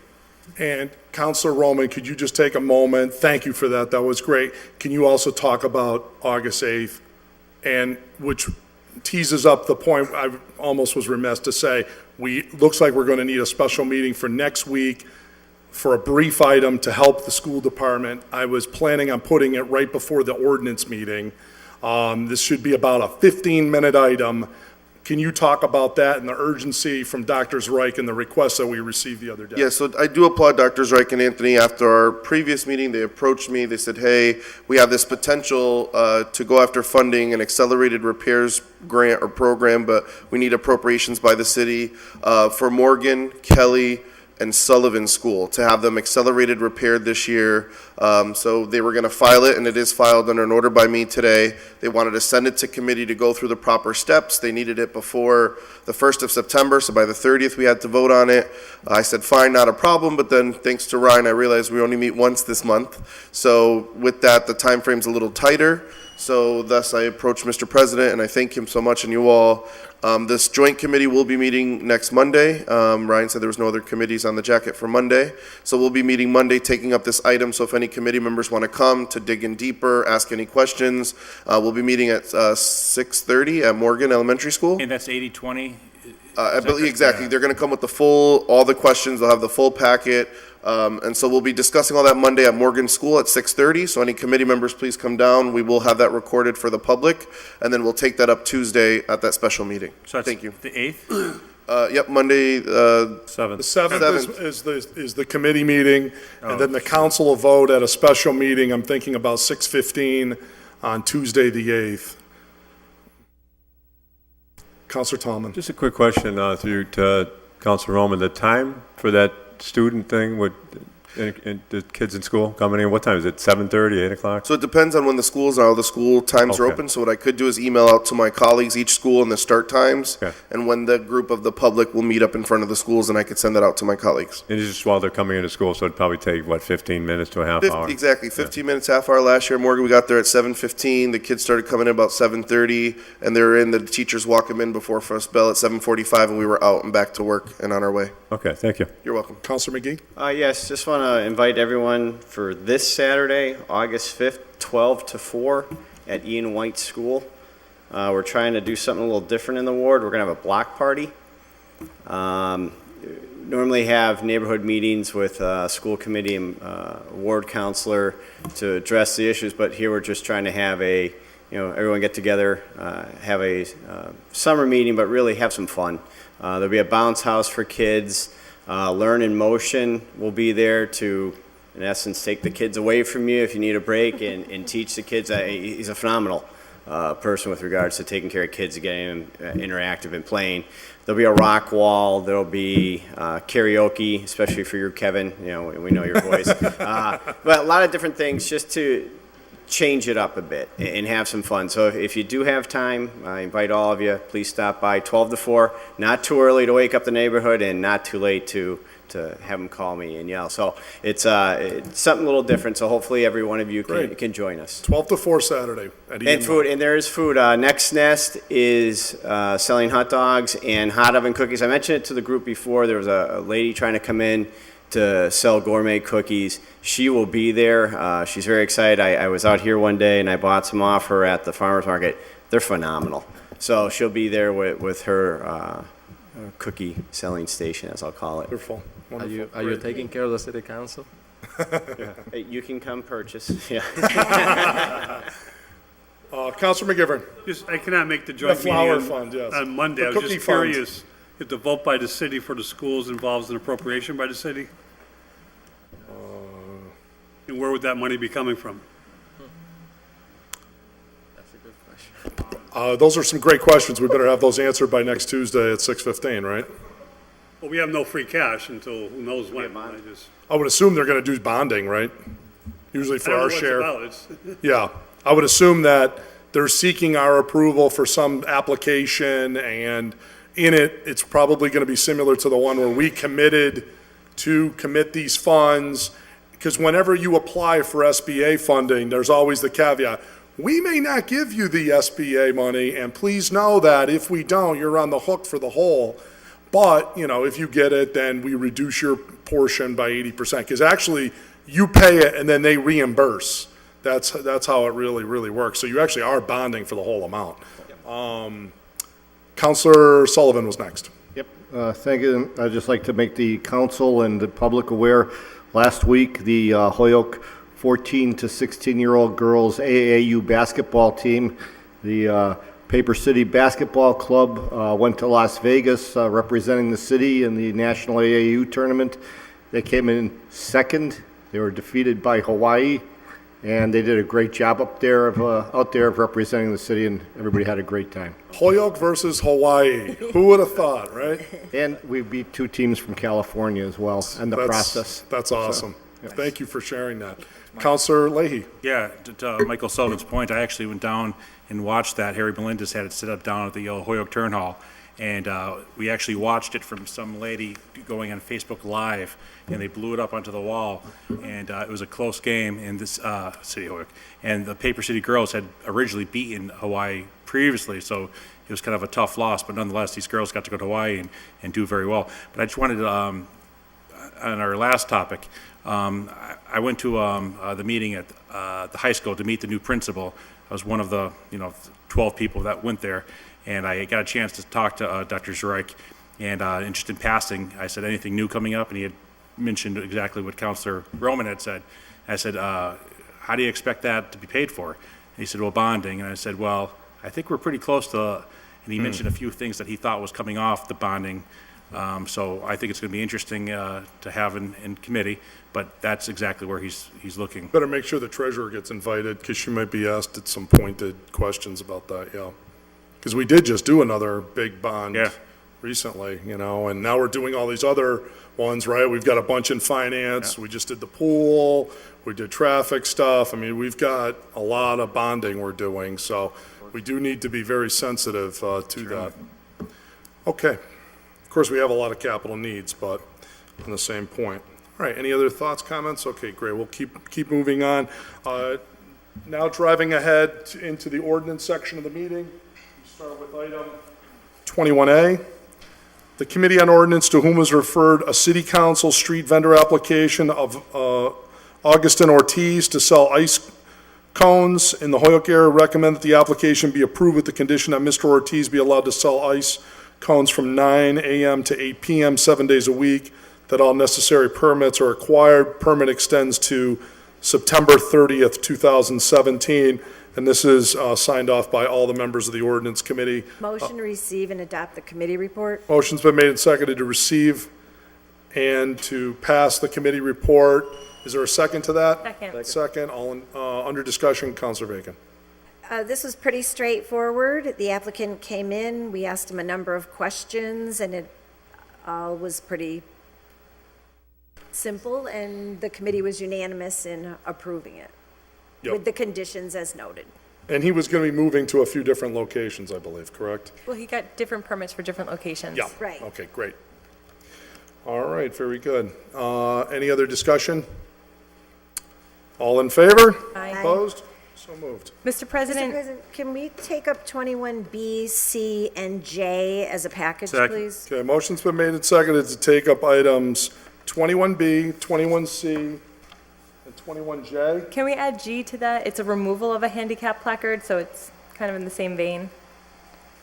G. It all requires the same amount of readings, so sure. Yeah, why not? Right? Sure. The more the merrier. What was that one? G. G. Okay. Motion on the floor is to suspend the rules to take up items 21B, C, G, and J as a package. 21, all in favor of that? Aye. Opposed, so moved. The Committee on Ordinance, to whom is referred, a handicap sign be placed in front of 3 Laurel Street for Adeladia Ramos. Ordinance Committee recommends that be adopted.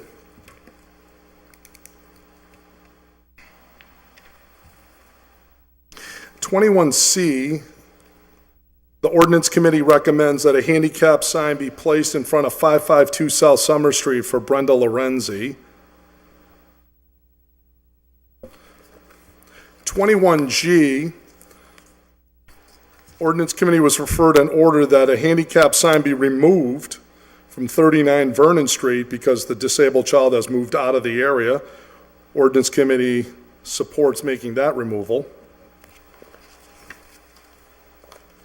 21J is an order that a handicap sign be placed in front of 372 Maple Street for Cynthia Hernandez.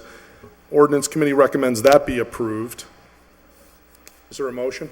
Motion to pass the first reading. Okay, motion's been made and seconded to receive the committee reports, pass their first reading. Is there a second? Second. Second. Under discussion, Counselor Bacon. These were a number of applications filed by various counselors. They went through the Disabilities Commission with the site visits made and recommendations received by the committee. And we have all the legal form from our trusty attorney, Crystal. And in an effort to be timely, we wanted to make sure we got them before you tonight. Great. And we thank Crystal for her effort to get all this done. There's a lot that goes into these. We appreciate it. She's doing a great job. Any discussion, counselors? Hearing none. All in favor of passing the first reading? Aye. Opposed? So Motion to moved. pass the second reading? Second. Motion's been made and seconded to pass the second reading. Any discussion? Hearing none. All in favor? Aye. Opposed? So moved. Motion that the passage be ordained. Second. Motion's been made and seconded that the passage be ordained. There is no further discussion. The clerk will call the roll. A yes vote is in favor of making all 4 ordinance amendments. A no vote is to deny all 4. Lisi, Yes. Lopez, Yes. McGee. Yes. McGivern. Yes. Roman. Yes. Sullivan. Yes. Tolman. Yes. Bacon. Yes. Valentine. Yes. Bartley. Yes. Greenie. Yes. Jordan. Yes. Leahy. Yes. LeBron Martinez. Yes. Unanimous vote. By your vote, you've approved all 4 of those amendments. 21D is a report from the Committee on Ordinance, to whom is referred an order that no parking sign in front of 61 Commercial Street be removed. Motion to receive and pass the first reading? Motion's, Second. the committee report recommends that this be adopted. All 5 ordinance committee members approved off. The chairman makes the motion to pass the first reading, which has been second. Under discussion, Counselor Bacon. I can't really remember specific discussion, but I believe it had been filed by the ward counselor, and it just was creating a problem in the area. And our DPW superintendent went down and did come back and recommend that that was an appropriate action. Counselor Roman, just briefly refresh our memory. So yeah, 61 Commercial, full disclosure, it's across the street from where I live, but there's actually a car garage located there, and there's a no parking sign, but it's actually that whole wath of where the car garage location is. So actually, anyone who goes to the car garage, Pata Larga, they park in front of our building where all the tenants are, because they can't park directly across the street on the side where the parking garage is. There was really no. So there was no need for it, so this will allow those parking garage clients to park on their side of the street and allow residents to park on ours. Okay, thank you. Non-controversial. Yeah. Any other discussion? All in favor of passing the first reading? Aye. Opposed? So moved. Motion to pass the second reading? Second. Motion's been made and seconded to pass the second reading. Any discussion? Hearing none. All in favor? Aye. Aye. Opposed? So moved. Motion that the passage be ordained? Second. Motion's been made and seconded that the passage be ordained. There is no further discussion. The clerk will call the roll. A yes vote is in favor of making the ordinance change. A no vote is to deny it. Lisi, Yes. Lopez, Yes. McGee. Yes. McGivern. Yes. Roman. Yes. Sullivan. Yes. Tolman. Yes. Bacon. Yes. Valentine. Yes. Bartley. Yes. Greenie. Yes. Jordan. Yes. Leahy. Yes. LeBron Martinez. Yes. Unanimous vote. By your vote, you've approved the ordinance change. 21E, the ordinance committee, to whom is referred an order that the ordinance committee look into increasing fines on property owners who violate the ordinance for performing illegal car repair on their property, Have considered the same, recommend that the order be given leave to withdraw. All 5 members of the ordinance committee. Motion to receive and adopt the committee report. Motion's been made and seconded to receive and adopt the committee report. Under discussion, Counselor Bacon. Thank you. We had this item on the agenda a couple of times. The maker didn't come in, and there are legal remedies for people to call in and have illegal activities such as this addressed through the police department. And so we just cleaned out the jacket on this item, and it can be refiled if there's an ongoing issue. Any other discussion? Hearing none. All in favor of adopting the committee report? Aye. Opposed? So moved. 21F. The Committee on Ordinance, to whom was referred an order that the Ordinance Committee review Section 6.4.5, Number 5, signs institutional use, have considered the same, recommend that the order be adopted as amended. Councilors Bacon, Lisi, Jordan, Bartley, and Lopez. Motion to receive and pass the first reading. Motion's been made and seconded to receive the committee report, adopt, and pass the first reading, recommending the changes, and I'm sure the chair will go over the salient points for us. Madam Yes, Chair. this order was filed by Counselor Sullivan out of an effort to deal with different concerns where there are special entities in residential zones where there are conflicts with signage. So the committee looked at some draft language where, in the instances where the building commissioner finds appropriately so, that these particular entities would come under the BH zoning for certain size of signs. The other portion of the proposed amendment that you all have on your desks, if you do need to refer to the details, was to add wayfinding signs no larger than 12 square feet. And so those have been put forth as amendments. The maker of the order is Counselor Sullivan, if there's other specific questions, but those were the core 2 matters in this that was being proposed to you tonight. Any discussion? Hearing none. All in favor of passing the first reading? Aye. Opposed? So moved. Motion to pass the second reading? Is there a second? Second. Motion's been made and seconded to pass the second reading. Any discussion? Hearing none. All in favor? Aye. Opposed? So moved. Motion that the passage be ordained? Okay, motion's been made and seconded that the passage be ordained. There is no further discussion. The clerk will call the roll. A yes vote is in favor of making the ordinance changes. A no vote is to deny it. Lisi, Yes. Lopez, McGee. Yes. McGivern. Yes. Roman. Yes. Sullivan. Yes. Tallman. Yes. Bacon. Yes. Valentine. Yes. Bartley. Yes. Graney. Yes. Jordan. Yes. Leahy. Yes. LeBron Martinez. Yes. Unanimous vote. By your vote, you've approved the ordinance changes. 21H, the Committee on Ordinance, to whom was referred an order that the City of Holyoke pass a moratorium on the approval of any recreational marijuana retailers, growers, or distributors. Moratorium should expire on July 31st, 2018. Have considered the same. Recommend that the order be adopted as amended. Councilors Bacon, Jordan, Bartley, and Lopez. Motion to receive and pass the first reading? Motion's been made and seconded to receive and pass the committee report and pass its first reading. Under discussion, Councilor Bacon. Thank you, Mr. President. So the amended portion to this, the main amendment, was to change the proposed filed ordinance from December, the end of December, to the end of July, which matches the state moratorium. And the other discussion in committee was whether to separate things out or keep them together, but it's all a package involving all the various components that would relate to retail marijuana. So we're basically mirroring the state, and I believe there's other orders that have been filed that will address other opportunities for the council to move forward. As we did with medical marijuana. Right. Yep. Under discussion, Councilor Lisi? Thank you. Okay. I have a couple of points to raise. Number one, just to be clear, what we're looking at in terms of the moratorium language is the interim regulations for recreational marijuana, correct? Yes, Yep. just recreational, not medical. Yep.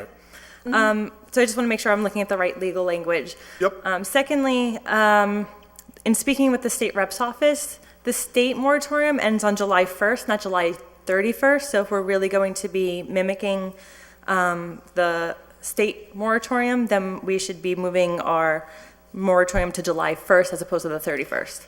Okay. Second point. The third point that I want to make is the same point that I made in committee the evening that this was under discussion, in that from the production and cultivation perspective, there's no reason to differentiate what's going to be medical or recreational as an end use. And I think that we really do have language on the books that would be very easy to adopt. The orders to have the public hearings on adopting zoning bylaws for both production, cultivation, and recreational uses, recreational retail, have been filed, and I think that we can make, pretty significant progress very easily on the zoning bylaws for at least the production and cultivation of the recreational use.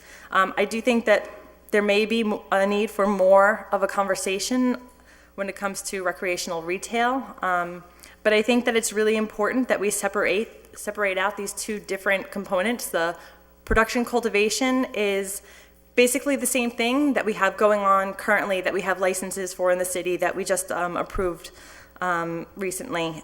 And really the only thing that we need to perhaps have a larger discussion about are the retail for recreational use, as the state hasn't finalized their regulations yet. And the reason why I think that this is important, again, so from the practical standpoint, there's no difference on the production cultivation end, but I don't want to send a signal to the state that we have a moratorium and all these functions are bundled together, and then preclude Holyoke's ability from taking new applications for licenses coming into the city, because on the 10 years that I've been on this council, I have not seen living wage jobs at the scale that was proposed in the recent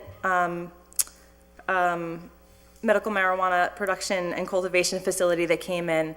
Up to 100 jobs within 3 years, living wage jobs with benefits. In the 10 years that I've been here, we've seen a lot of proposals for large businesses to come through, and never something like that. And again, if we could do it on the medical end, I don't see any reason why we shouldn't be able to do it on the recreational end. And I don't want to send a signal to the state that bundles these different functions together and then forces the state to have to then disentangle what have we passed local ordinances on and what have we not passed local ordinances on.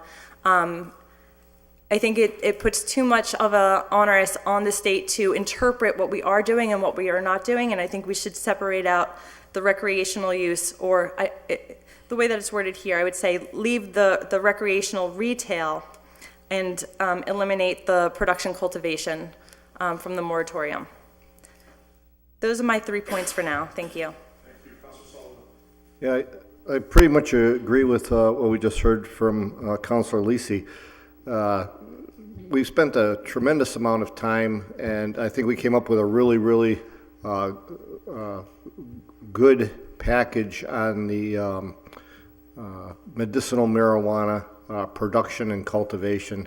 I see no reason for the recreational cultivation and production not to mirror exactly the work we put in there, and to hold anything up and go through that whole process or open it up again seems to me quite redundant. We've done a great job on that already.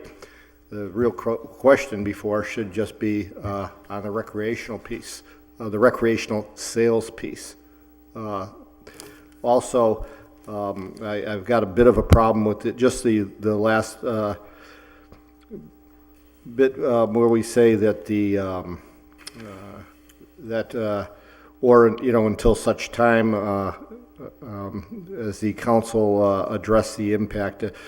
I think we can't let it extend beyond that date, and this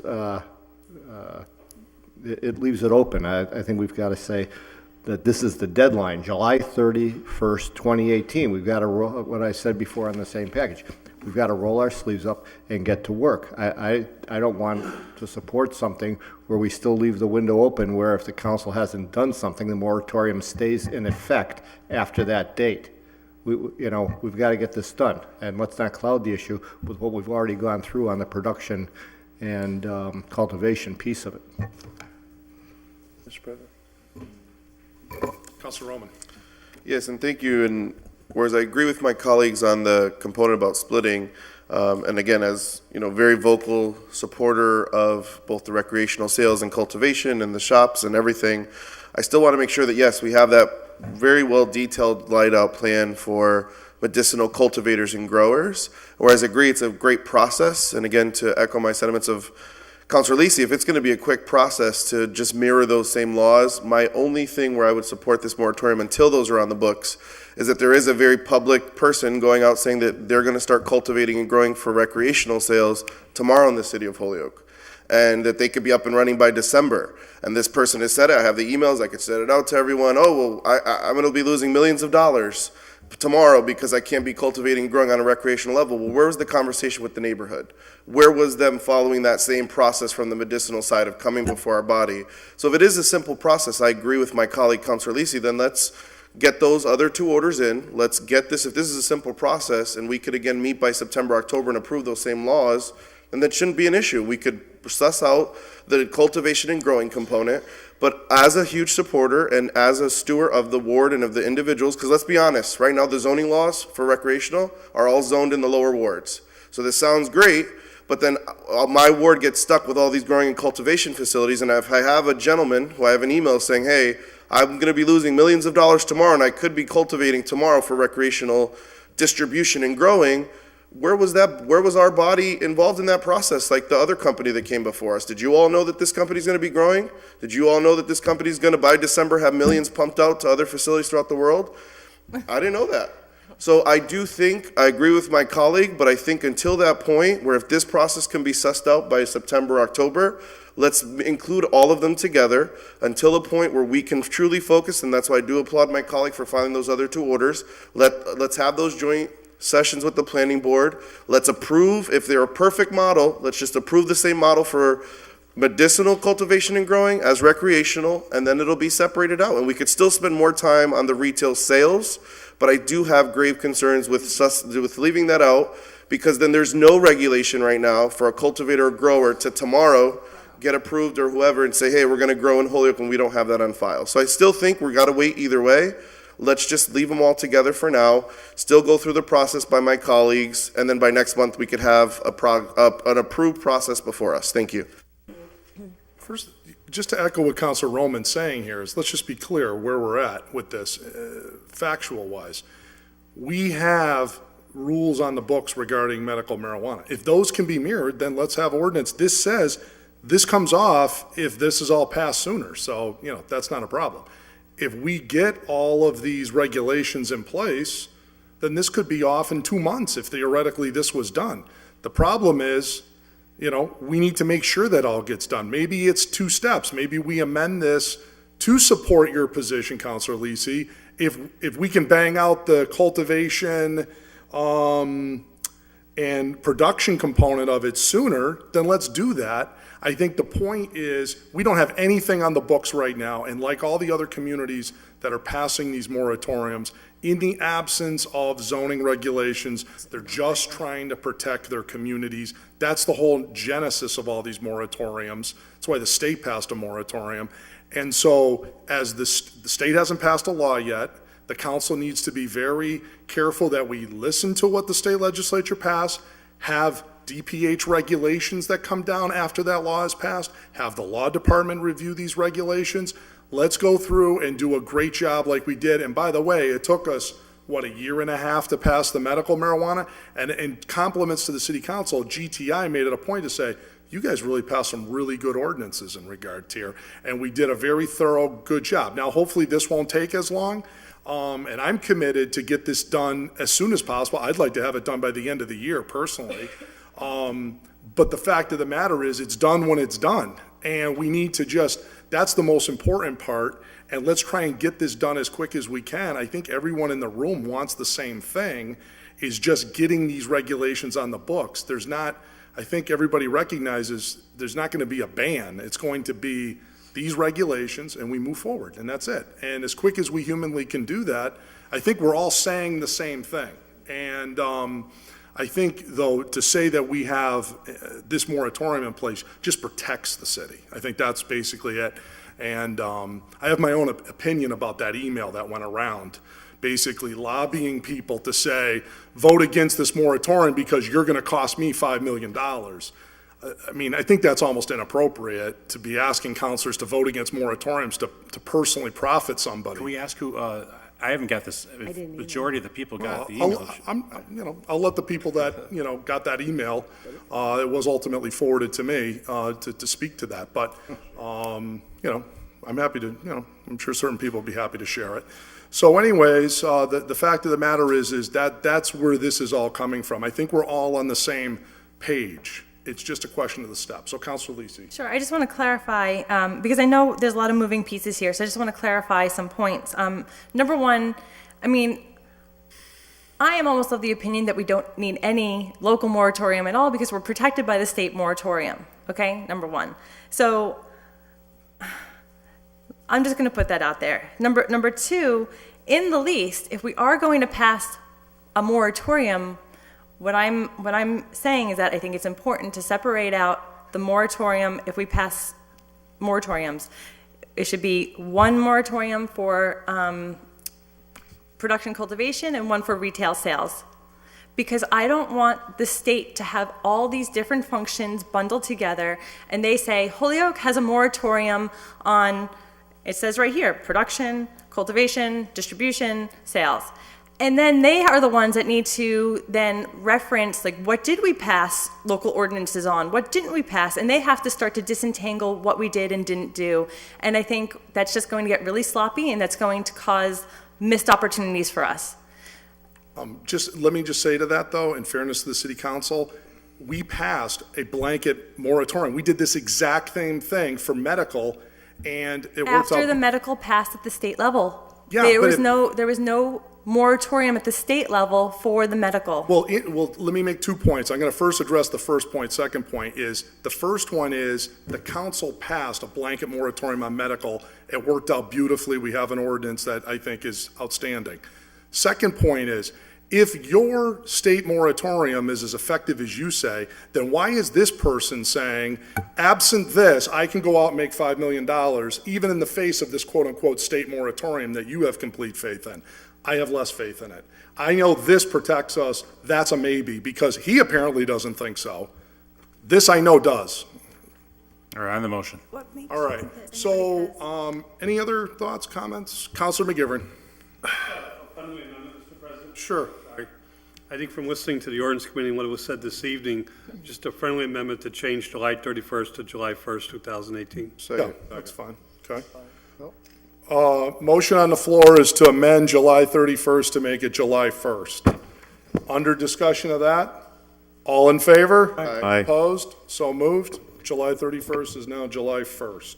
Counselor Sullivan. Well, I'd also like to make a friendly amendment to strike or until such time that regulations are adopted.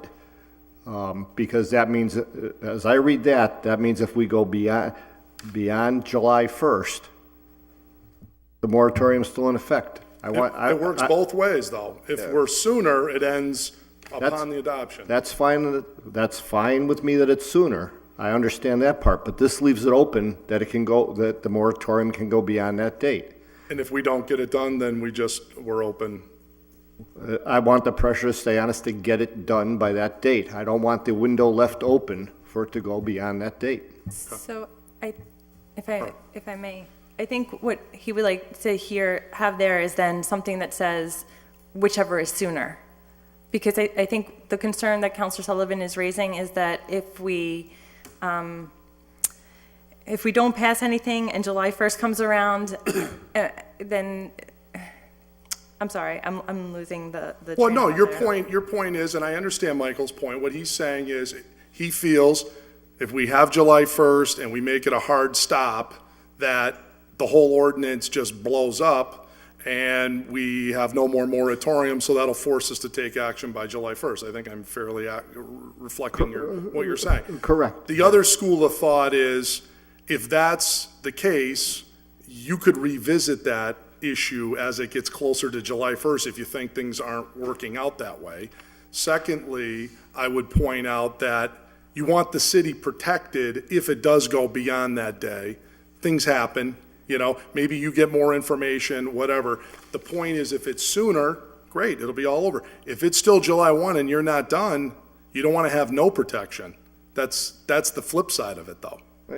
I agree, but Because then you could get something after July 1st that you didn't want, and you have nothing in place.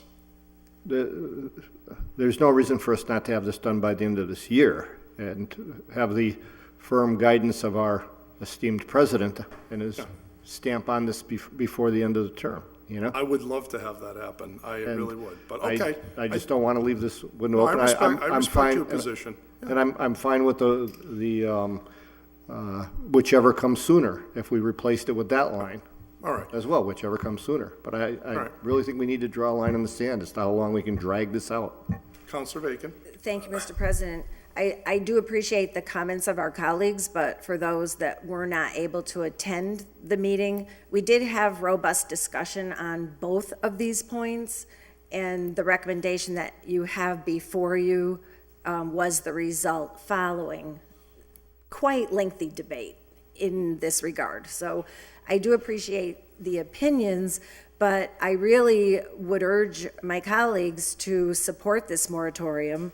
There is nothing in it to prevent us from acting sooner, but we really do need to protect the interests of our neighborhoods, and we need to make sure we are giving the people who elect us a voice in what is crafted in our law. And if it does make you feel any better, we have moved it up like 7 months or 6 months, too, if that makes any better. Counselor Graney? On the motion, Mr. President. All right. Okay, so let's first consider Counselor Sullivan's amendment. He would like to add a clause that says, in that sentence, that says this section 7.11 shall be effective until July 1st. Now, we've already amended that part. Or until such time that the regulations are adopted by the City Council of the City of Holyoke, which address the impacts and operations for the sale of recreational and related uses as outlined in section 7.1.2, or whichever is sooner. Whichever comes first. Sooner. Whichever comes first. Okay. All right, so that's his amendment. Is there a second? I'm sorry, the amendment was to add the language, whichever comes first, or to strike? No, whichever comes sooner or first. I feel it accomplishes the same purpose. Yeah, so you want to say July 1st or until such time the regulations are adopted by the city council, whichever comes sooner. Right. Okay. Second that. Is that what it says now? No. No. It says, or until such time as the regulations are adopted, which means it could be sooner, but if nothing is still adopted by the city council at that time, it would continue until something is adopted. Could be 3 weeks later, could be, a month later, whatever. The goal is July 1st, it says. Got it. Okay. So that is Counselor Sullivan's amendment. And I seconded you it. seconded that. All in favor of that? Aye. Aye. Opposed? No. Show of hands, raise your hand if you're in favor of the amendment.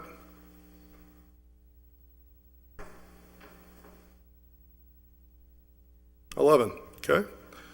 So we have shall be effective until July 1st, 2018, or until such time that the regulations are adopted by the City Council of the City of Holyoke, whichever comes sooner.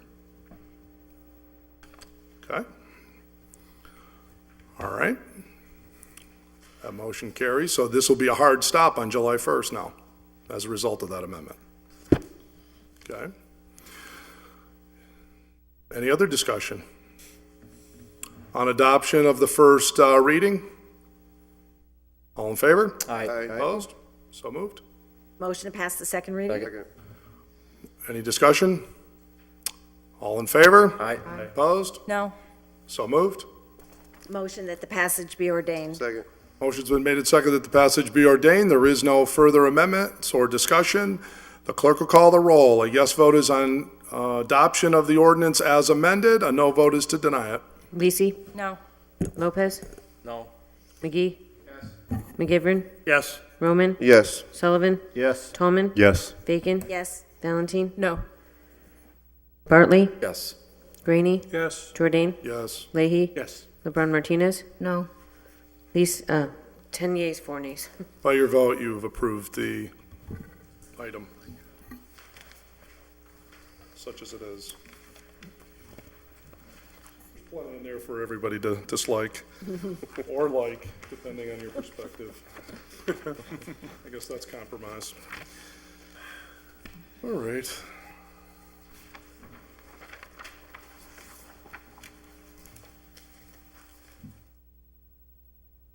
July 1st, 2018.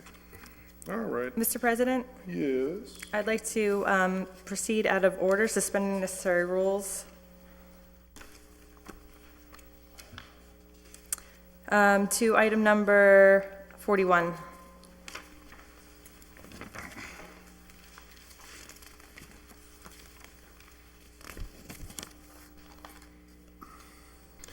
Motion to suspend the rules to go to item number 41.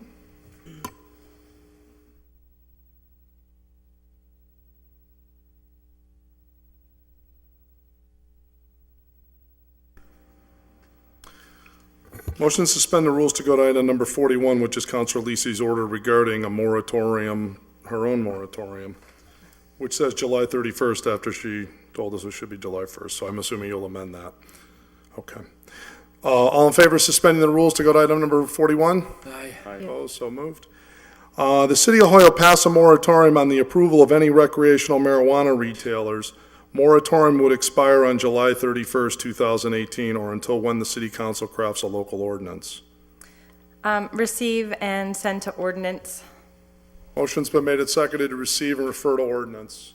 Or do we want to consider leave to withdraw because we just passed something on this? Do you want to still go to ordinance anyways and keep debating a topic we just voted on? Well, I mean, so what I would I don't really want to like waste your to, time, that's the only thing. what I would really like to do is be able to pass two separate moratoriums if the will of the body is right. to pass a moratorium. I mean, I would offer also to, receive and adopt, mimicking the same legal language and amending what we have, what we just passed. I'll make a motion to give leave to withdraw. Second. Okay, motion's been made and seconded to give item number 41 leave to withdraw. Any discussion? Okay. All in favor? Aye. Opposed? No. So moved. Want to suspend the rules on 42 and 3, just to bang them all out, Sure, same while we're on the topic? topic, 42 and 43 is a package. Okay, motion to suspend the rules to take up items 42 and 43 as a package.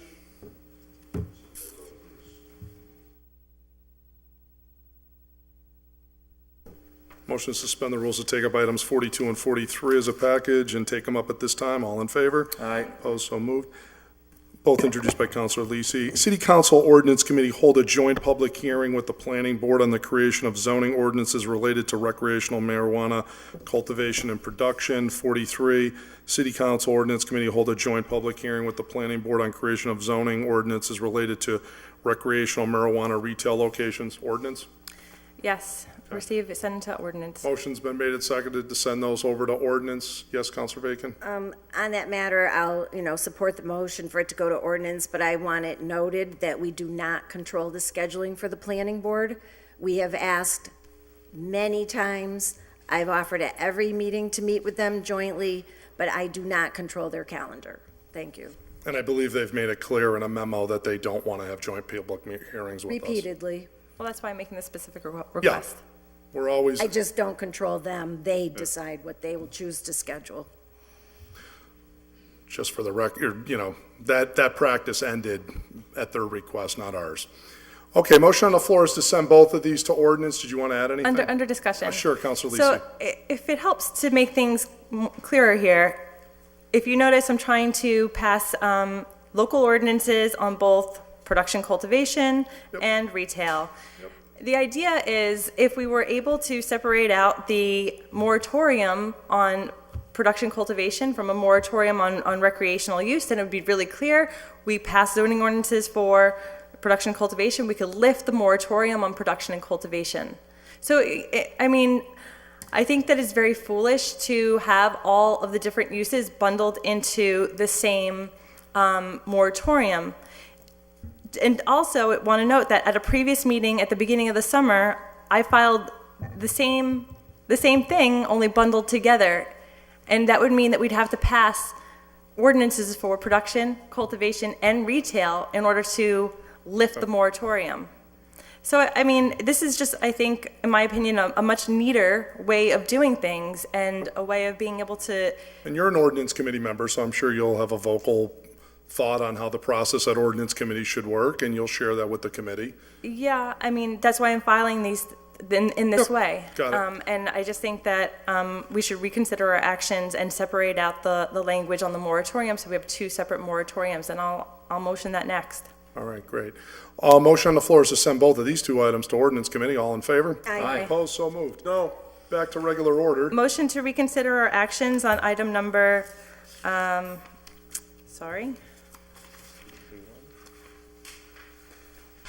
21H.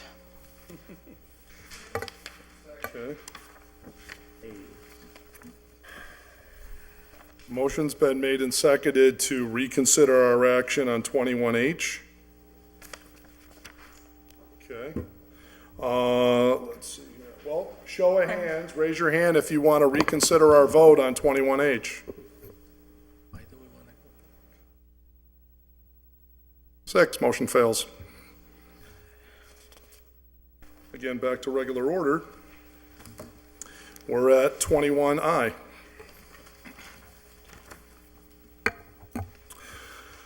The Committee on Ordinance, to whom is referred an order to request per Lyman Terrace residents that John Street, Oliver, Lower Hamden Street be designated for those residents living within Lyman Terrace. Suggest that tenants be provided with parking stickers per household, since they feel parking becomes limited when those who come to work in the downtown park around the corridor. Recommend that the order be adopted. Councilors Bacon, Lisi, Jordan, Bartley, and Lopez. Motion to receive and pass the first reading. Second. Okay, motion's been made and seconded to receive the committee report and to pass its first reading. Under discussion, Councilor Bacon. Thank you, Mr. President. I would note that you see the original order in our agenda that John Street was eliminated from the recommendation that is before you in legal form from committee, but Oliver and Lower Hamden Street are included. So just to be clear, what is in the legal form? There were some concerns that John Street might limit some access to some businesses. And also, it was noted that the Housing Authority would manage this aspect so that our clerk would not have an added couple of streets in the clerk's office. And so I think it's just in an effort to have resident parking, but also to keep businesses accessible. So that was the compromise recommended before you tonight. Great. Any other thoughts, comments? Councilor McGivern. The one problem with this, I understand what we're trying to accomplish, but the one problem is visitors for all these residential addresses now will have nowhere to park. And they're going to be looking to park up in either the business district or in places where we're concerned about what is happening now, because the stickers will only be for those people who live there. And I think you're gaining something and losing something at the same time is not a good ordinance. Thoughts, comments, Councilor Bartley? Well, I think we considered that, and I think we noted that there's a parking deck right across John Street. I think John Street's about 30 feet in width. So I'm hopeful that they can walk out the side door of John Street and cross at the parking deck, cross John Street 30 feet, and they'll be right there at Lyman Terrace. So any visitor is going to be accommodated, I think. So we did address that, Mr. President. Thank you. And the motion. Okay. Great.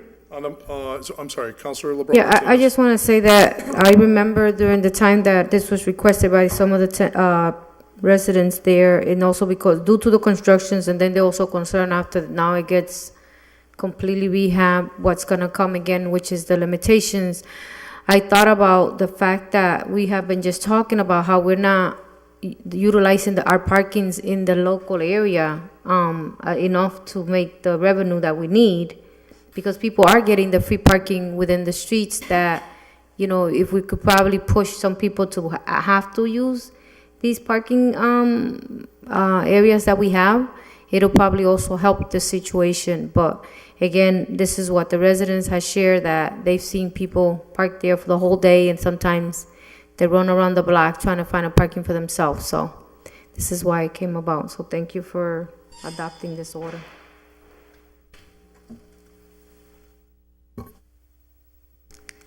Any other thoughts?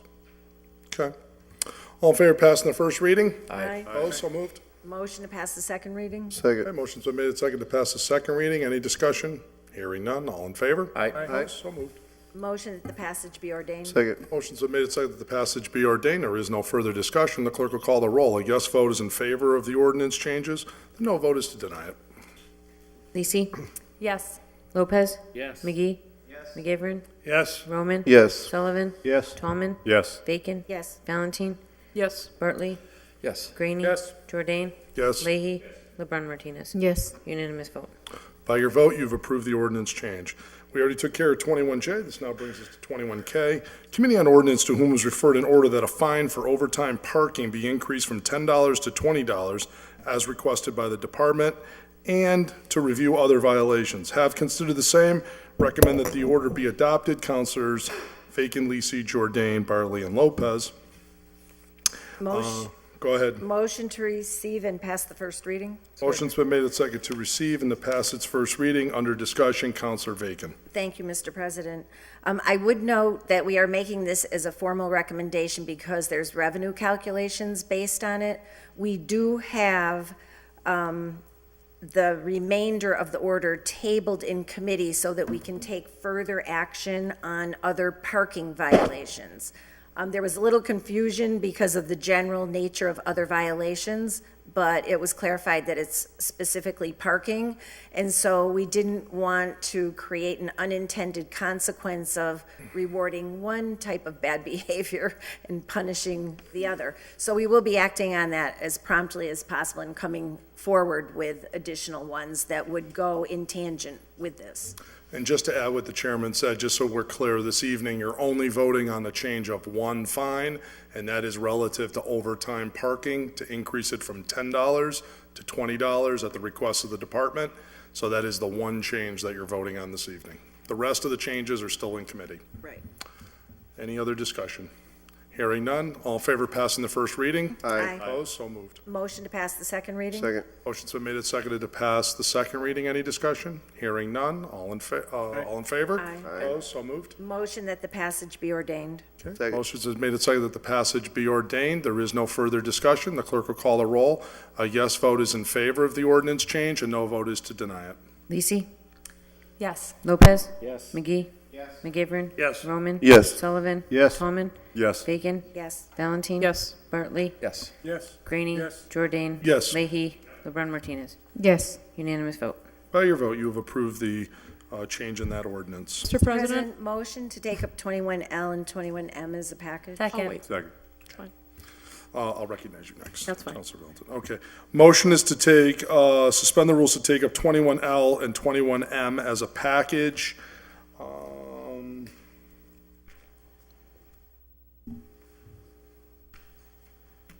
Just make sure I got all of its different many little parts here. Yep. Get my paper clips all set.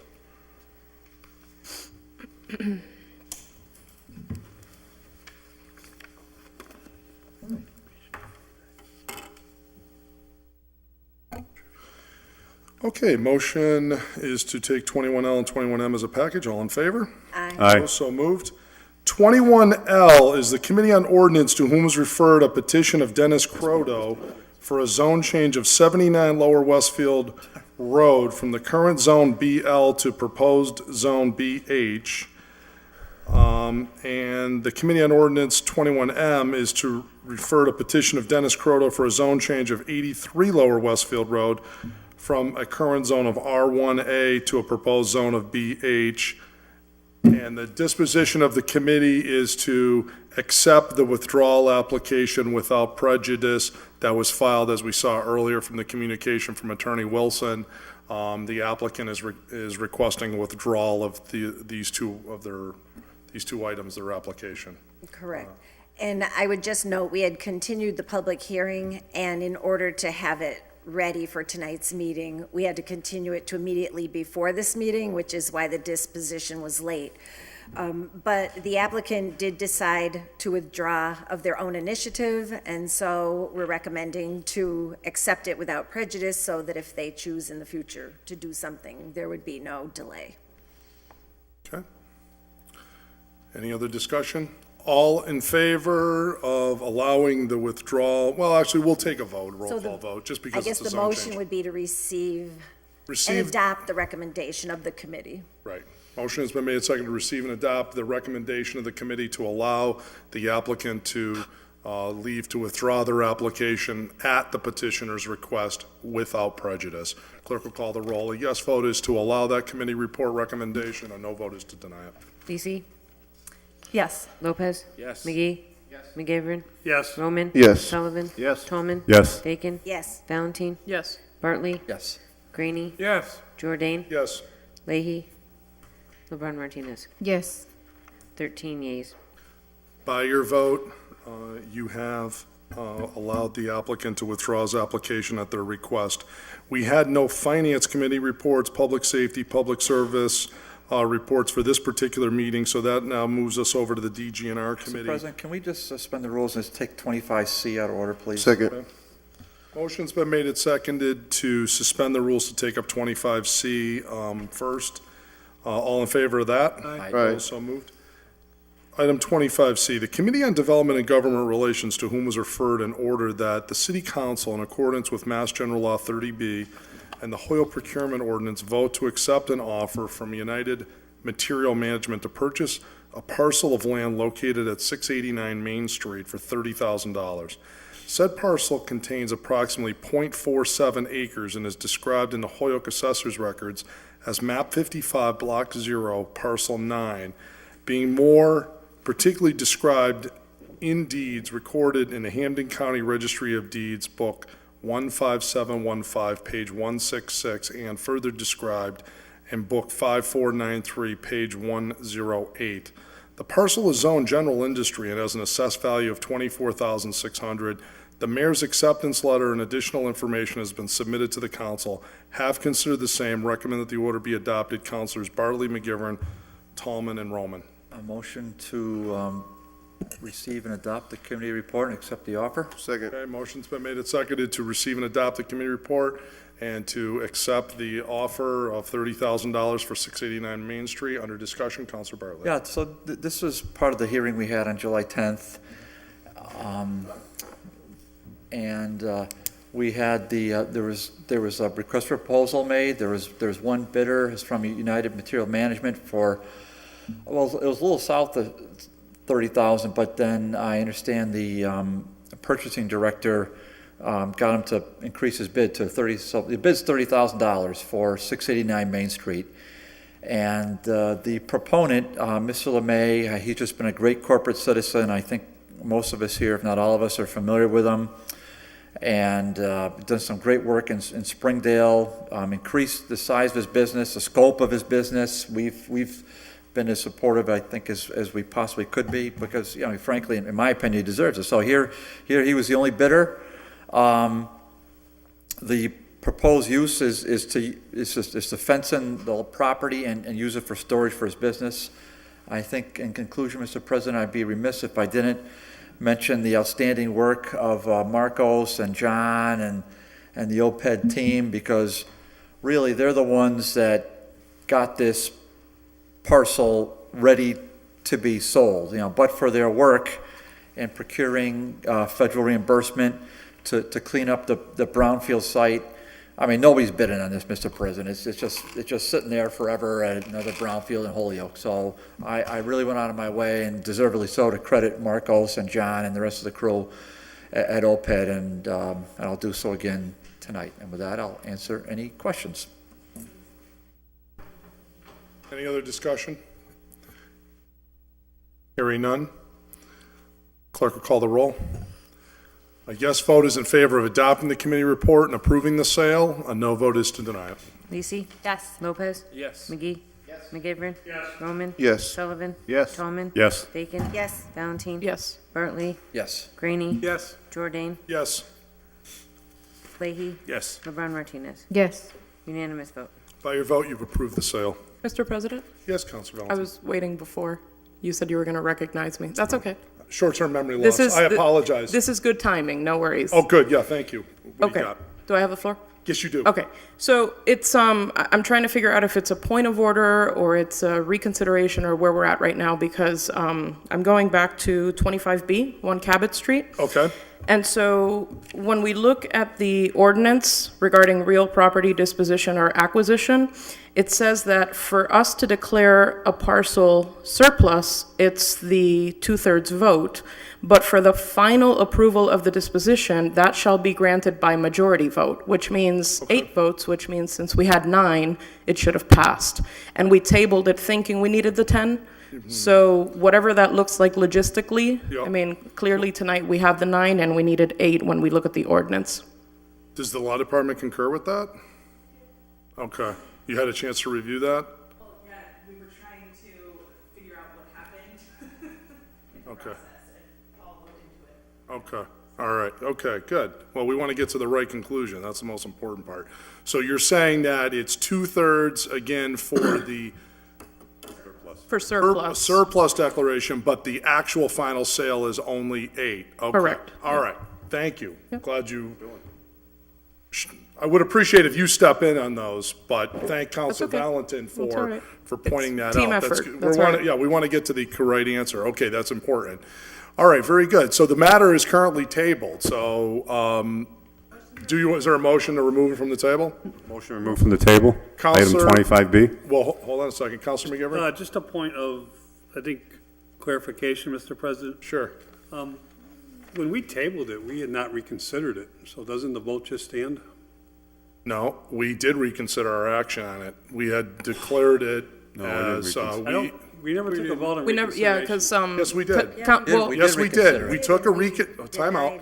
We Can I vote. refer to the clerk if we took a vote on reconsideration? We're getting there. Before we, let's just be clear. We took a vote. It was declared a failed vote.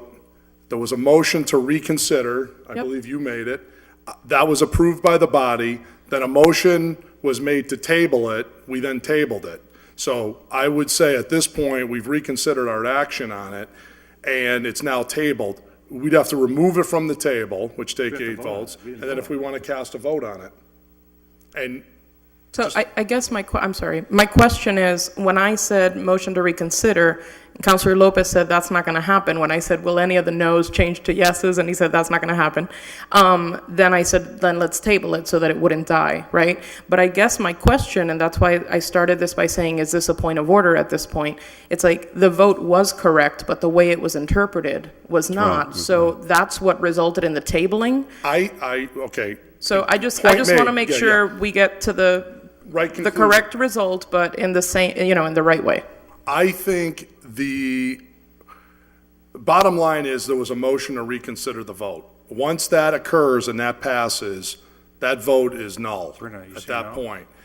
Had, however, this just went and said this was defeated and we never reconsidered it, and that went out the door as defeated, I think there could be a later somebody who would say, maybe the applicant or somebody could challenge it to say, that's not right. The law says that if you had 8 or more, it would be adopted, in fact. But the fact that we now reconsidered the vote starts you totally from scratch procedurally. Okay. So at this point, now that it's back to scratch, we go to tabling, It's now sitting on the table, so you need 8 votes to remove it from the table. So motion to remove from the table. Second. Got it. Okay, Second. great. So the motion's been made and seconded to remove from the table. All in favor? Aye. Opposed? No. Okay, show of hands. Raise your hand if you want to remove it from the table. 9. Motion carries. Okay, so item number 25B, let me pull it up. No. Did we Move move? from anything from the table, you need 10 votes. No. No.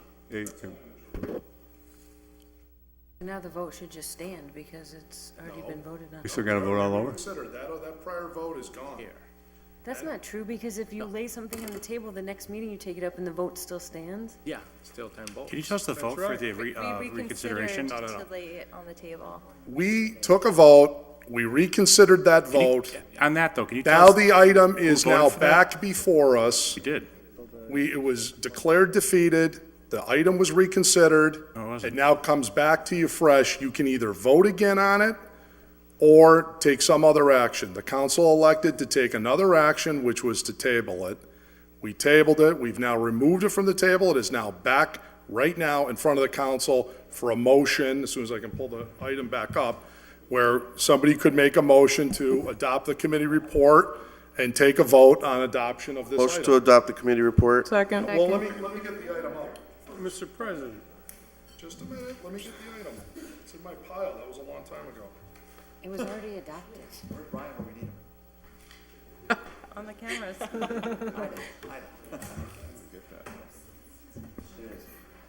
Because we took that item out of order. Here we go, I got it. Mr. President, Counselor Graney. quickly, if we voted 9 votes to accept this in the first vote, and that was a legal vote, although I voted against it, wouldn't that vote that we took stand as a legal vote? Because we voted with the 9 votes. If we walked out the door here, but you're in the same session, and we had a motion to reconsider that vote, whether that was under the pretense that it was under the view that at the right decision until the law department just clarified that only the first phase of it needs 10 and the second phase needs 8. The fact of the matter is, we took a vote to reconsider that, so that first vote is now reconsidered and is now back before the body under Roberts rules. So the fact that we just took the vote to reconsider is what moved that? Right, that's right back to square one at that point in voting. And then the council made a decision that it didn't want to take another vote on it right there, which it could have done. Okay, it chose to table it. Tabled. Council's now removed it from the table, so it's now back before the body. I believe Councilor Roman, now that I have the item sitting here in front of me, I'm about to read it again, albeit briefly. He's making a motion to adopt this committee report. If this passes, with the advice from the law department now that this stage of it is only 8 votes, then it will pass. And then that's the end of it. Gotta get the 8 votes, though. You need 8 votes. Absolutely.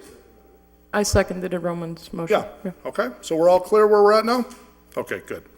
All right, so just briefly refreshing everyone, this is item marked 25B, Committee on Development and Government Relations. This is the offer from Tom Cusano to purchase 1 Cabot Street for $200,000. The committee had recommended that it be adopted. And the motion from Councilors Roman and Valentin is that the committee report be, in fact, adopted. Okay? So that's now before us. Any discussion? Councilor McGivern. Mr. President, I understand and respect what you're saying. I'm just going to go on record that we have not reconsidered this item during this meeting and that the original vote should stand. I'll also point out, and it goes back to Jimmy Shea's time, it's not the first time that we've thought we needed a 2/3 vote, and we declared something failed for not lack of a 2/3 vote, but had the majority. And Jimmy Shea pointed out with the state's backup that even though it was declared not passed, it did pass because the votes were there once the meeting was closed. Okay, well, couple points. I'm sorry, what? Which is what my point Well, was. first of all, the meeting hasn't closed. We're still here. So I'm just going on record saying we haven't reconsidered. She made the motion, did She you did not, make to the make a motion, but we never voted reconsideration? on it. Yes, we did. I didn't vote on it. Absolutely, positively, I wouldn't have allowed, hold on a minute, I would never have allowed there to be, we absolutely I hope we replay the tape if there is a tape somewhere. We absolutely took a motion to reconsider. That was the end of it. I would have never allowed a motion to table an item that had already been defeated. That's insane. I would never do that. The item came before, I asked for a vote for reconsideration. The item was then back before us. And then he then made the point to say no votes are changing. And then a motion was made to table and we tabled it. Period. Replay the tape, you'll see that I'm right. That, I'm 100% sure. On the My motion. short-term memory is All not right, that on the lost. motion, there were 9 before, on the motion. Well, I just don't like people, it's like saying, we didn't land on the moon or something. It's like it's a fact. Okay, so And anyways. we didn't land on the moon. Yeah. Well, some believe it was all by Hollywood. Maybe you're in that group. So All right, now, anyways. Mr. President, I'm being nice. Let's not go too far. Okay, very good. So am I. I'm a nice guy. You're a nice guy. So the motion on the floor is to adopt the committee report. If there's no other discussion, the clerk will call the roll. A yes vote is in favor of allowing the sale to Mr. Cusano for $200,000, and it is adopting the committee report, and no vote is to deny. Clerk will call the roll, please. Lisi? Yes. Lopez? No. McGee? Yes. McGivern? Yes. Roman? Yes. Sullivan? Yes. Tallman? Yes. Bacon? No. Valentine? Yes. Bartley? Yes. Graney? No? Jordan? No? Leahy? LeBron Martinez? Yes. 9. Exact same vote. 9 yeas, 5 nays. And that never changed, so that's good, okay. Thank So you. the vote 9-5, and based on the law department's additional point here, that is now passed. Okay, great, thank you for everybody that's bringing that up. Thanks, everybody. Getting that fixed. We're all about getting to the right conclusion. Oh, yeah, I know. And let's see, so we're at 25A. All right. Committee on Development and Government Relations, to whom was referred a special permit application for Greater Springfield Habitat for Humanity for a dimensional variation 8.8.5 DR at 270 Pine Street, Assessors Map 4, Block 5, Parcel 15. Have considered the same, recommend that the order be adopted. Councilors Bartley, McGivern, Tallman, and Roman. Make a motion to grant the special permit with a condition imposed by the committee. Second. Okay. Under discussion, Councilor Bartley. Thank you, Mr. President. We had Attorney Tim Ryan before us representing the organization Habitat for Humanity. It requires a variance as to the side dimensions of the property don't comply with city ordinances. The property zone DR, downtown residential, and the side lots, Mr. President, have to be 10 feet, and these are 7.5 feet. But we felt that that with that, it still conformed with the ordinance sections, specifically 8.8.5. Fell right in line, met the 4 conditions in that, and I have them here in my notes if you want me to repeat them, which I'm sure you don't. It also complied with, and the condition we added on was to put up a perimeter fence around the lot. The applicant is okay with that. That also complies with the purview of the downtown residential, to have the lot kind of conform with the neighborhood, if you will. So we were they were confident in that, and they were comfortable with it. It's 270 Pine, it's at the corner of Pine and Hampshire, I believe. Okay, and so we had the Ward 4 councilor supported it. We're really excited. The one question I didn't ask them, but they've owned this lot for over 3 years, and they bought it for $1. So it's taken them a while to get to this point, but at least they're at the point, and they're going to develop a home, and it'll be a benefit to the neighborhood. It's across from Wisteria Hearst, and that little area of Holyoke is really coming along, Mr. President, with the CVS, with East Hampton Bank. with the Taj Mahal, with the Wisteria Hearst. So it's really because, and then also with the demo of the property across the corner, Mr. President. That's, and you know, Councilor Sullivan, again, I think he's been on point with a lot of these things. That was on point. I think also, if I may, Mr. President, the DGR committee said we disagree with paving that over. I, in fact, conferred with the senior center executive director. She said, yeah, that's like a long walk, Dave. Don't really know why we need a parking lot there, especially $114,000 out of Cdbg. So even she was appreciative of that. And if you saw in the committee, in the communication received, the mayor, to his credit, went along with, I think, virtually every recommendation, but like 2 from the DGR committee and the city council for Cdbg funds. So it was a very positive result. This little lot here, Mr. President, is yeah, it's a little sliver of the city, but I think Habitat's got a great proposal and I support it. Thank you. Any other discussion? Councilor Sullivan, you got your hands sort of half up. Just so the rest of the body understands, in a variance like this, we're looking at less than the width of your desk on each side of the house. A couple of the properties there, you know, because it's a pre-existing condition, they have absolutely 0.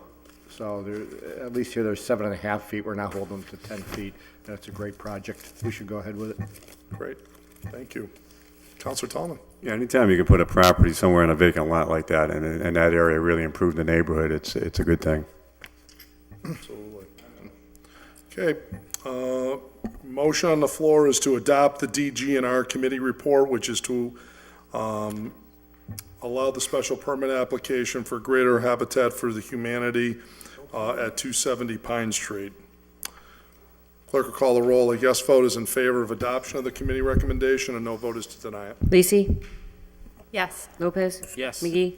McGivern? Yes. Roman? Yes. Sullivan? Yes. Tallman? Yes. Bacon? Yes. Valentine? Yes. Bartley? Yes. Graney? Jordan? Yes. Leahy? LeBron Martinez? Yes. By your vote, you've approved the committee recommendation. So that takes care of DG&R for the evening. There was no charter and rules or joint committee for this particular meeting. We're now into motions, orders, and resolutions. Mr. President, suspend the rules, take up item 28 and 31 as a package. 28 and 31? Yep. Okay. Through 31 or and 31? And 31. Okay. All right. Motion to suspend the rules to take up 28 and 31 as a package. All in favor? Aye. Opposed? So moved. 28 reads that loading zone only parking spot be created around 305 Main Street for a nearby shelter for families, as well as the restaurant are needed a loading zone space to allow families moving in and out of the facility, as well as vendors to drop off. And 31 reads from Councilor Roman, ordered that a handicap parking space be placed at 615 South Summer Street for Mr. Jose Ortiz. Ordinance? Okay, motion on the floor is to receive items 28 and 31 and send them both to the ordinance committee with a copy to Disabilities Commission for item 31. number 31. All in favor? Aye. Aye. Opposed? So moved.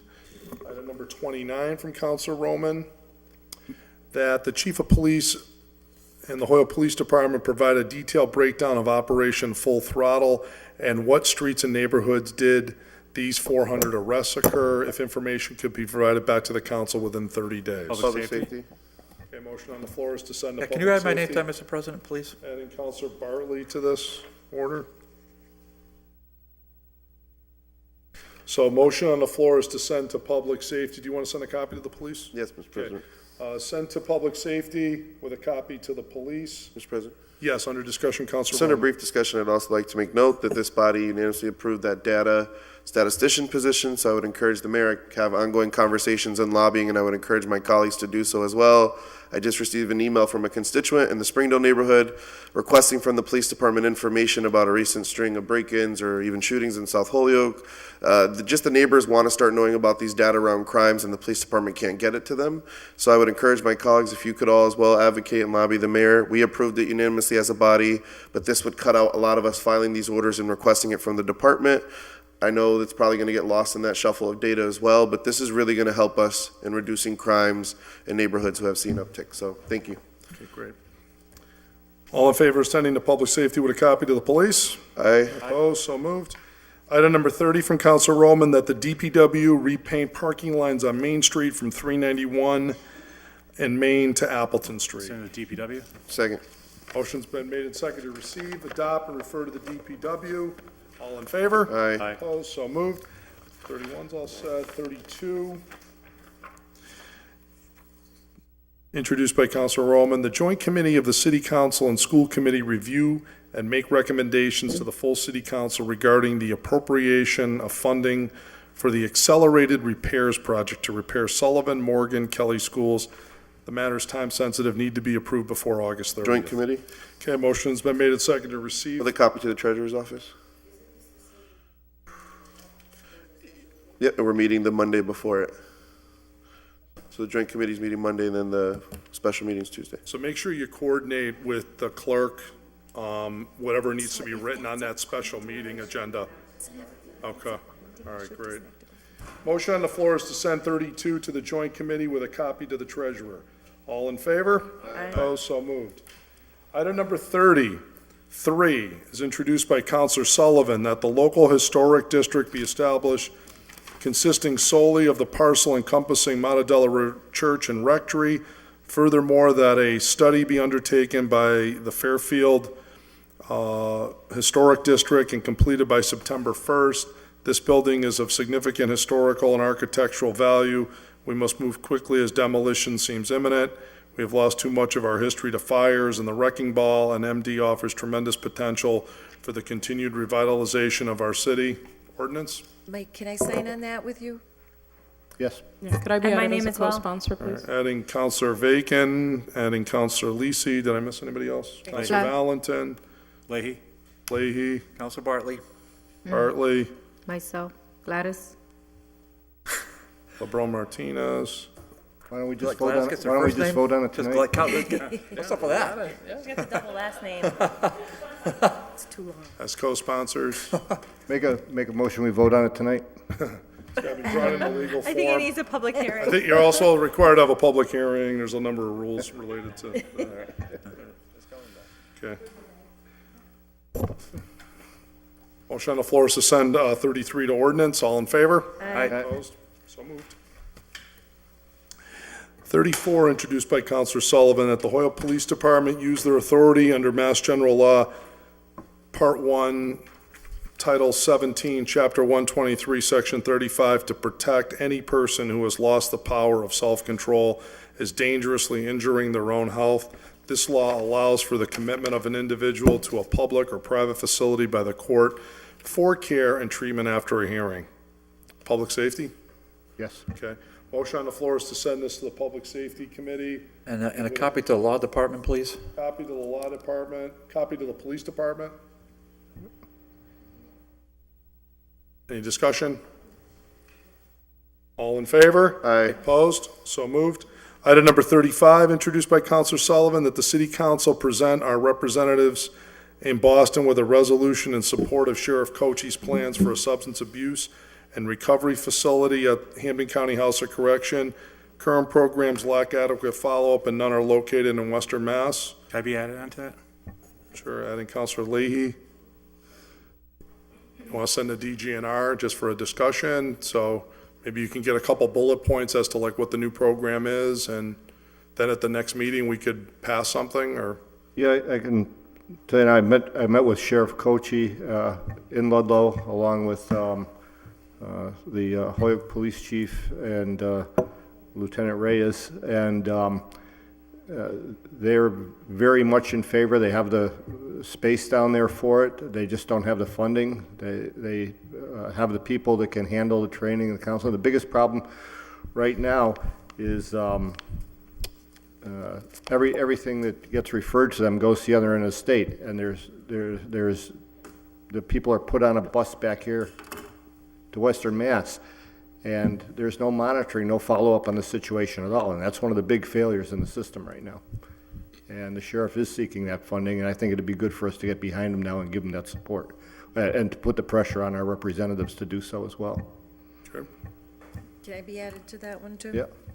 Adding Counselor Bacon. Thank you. Same here, Valentine. Adding Valentine. For the record, I think it's the first time that Counselor Bacon and I are added to two things on the same night. Wow. Together. Do something late file, let's make it 3. Miracles do occur. Yes. Just a love in here, isn't it great? Motion to send to public safety with a copy to the law department and, motion to send to DGNR, that was the last order, DGNR committee. All in favor? Aye. Opposed? So moved. Item number 36, introduced by Counselor Bacon, that the G&E evaluate Cypress Road for an additional streetlight between number 6 and number 8, install a new light if warranted, filed at the request of neighbors, co-filed by Counselor Valentin. Receive and adopt and refer to HG&E. Second. Motion has been receive, adopt, refer to the HG&E. All in favor? Aye. Opposed? So moved. Thank you. Number 37, introduced by Counselors Jordan, Burley, Tallman. Can I add to that too? Sure, adding Counselor Leahy. That an ordinance be created or current ordinances be amended to address the placement of memorials, dedication, naming rights, related matters on public property in the city of Holyoke. So we're going to try and create a more organized mechanism for all of this, so everybody's crystal clear on who's doing what. And we'll Receive and send an ordinance. Yep. Second. Motion on the floor is to receive, send the ordinance, adding Counselor Leahy as a co-sponsor, And Graney? and adding Counselor Graney as a co-sponsor, And Lopez. and Counselor Lopez. Might as well throw Bacon on there too. Counselor That Soto? seems to be what I'm Bacon. doing tonight. Graney. Okay, great. All in favor of sending the ordinance? Aye. Opposed? So moved.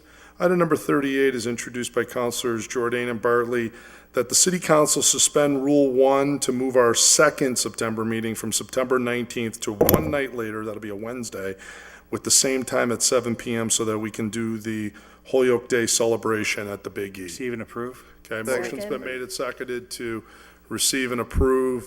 This will require 10 votes because it's a rule suspension.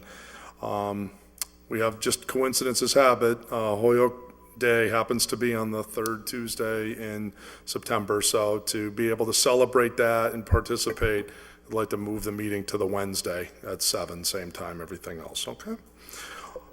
All in favor of adopting? Aye. Opposed? So moved, unanimous. Number 39 is introduced by Councilors Leahy and Graney, ordered that a plaque that is inscribed in the memory of E. Dennis Wallace in grateful appreciation of your vision, investment in improving downtown Holyoke be immediately moved from Veterans Park to another location deemed appropriate by the Park and Rec Committee. Make a motion to receive and approve it. Okay, motion's been made and seconded to receive and approve, and it looks like they're in the process of doing this. Does. Taken. It's done already. Discussion. Mr. I President, think it's done. Yeah. it's done. Has it already been physically The moved? monument is moved over to the Yeah. apartments. Motion to leave to withdraw. Okay. Make a motion to be complied with. Complied with. Okay, Second. motion's been made and Motion complied seconded that the maker of the order is requesting complied with. Second. Under discussion, Counselor McGivern. Fred, the only problem is I don't think we can use public monies to enhance private property.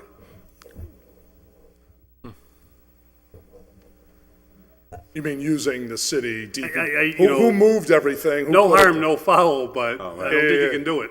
Yeah, yeah.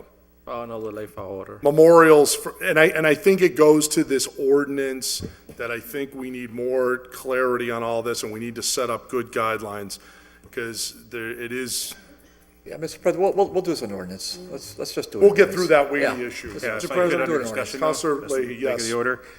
First of all, I do want to say that the reason why I filed this order, Kathy Anderson obviously does a fantastic job. I was very good friends with Dennis Walsh. Obviously, he was a great asset to our community. He was also a veteran himself. However, I just thought and think that, we're owing him a debt of gratitude for his business side of it. And I think that this monument should be somewhere, maybe on his property across the way. So I certainly wanted not to embarrass the family or whatnot, because this gentleman has been a good pillar of our community. And this is why I had filed that order. Mr. President. Counselor Graney. Yeah, just quickly, I'd like to recognize Counselor Bartley and the Chairman of Parks and Recreation Committee, Terry Murphy, for their movement on this issue, because they were the ones who spearheaded the attack, or I should say, the movement. Yeah, I really do. I think, again, Commissioner Murphy, Counselor Bartley deserve a lot of credit on this. I mean, the point is, like, I know me personally, Kevin Jordan, I was friends with Dennis Walsh. He's a super guy. Sorry he passed. Great guy for Holyoke, did a lot of good things for Holyoke. He was always very good to me over many years. Having said that, no way on God's green earth does his memorial belong at Veterans Park, which is for Holyoke's military war dead, period. Not just veterans, people who died in combat. Okay, in military conflict in World War II, specifically the Vietnam War and the Civil War. Those are the three primary monuments that sit in that park, period. Whoever thought that was a great idea was crazy. I mean, that's just a crazy idea. They obviously just didn't think that through, and we got to the right outcome. I'm glad the mayor fixed it.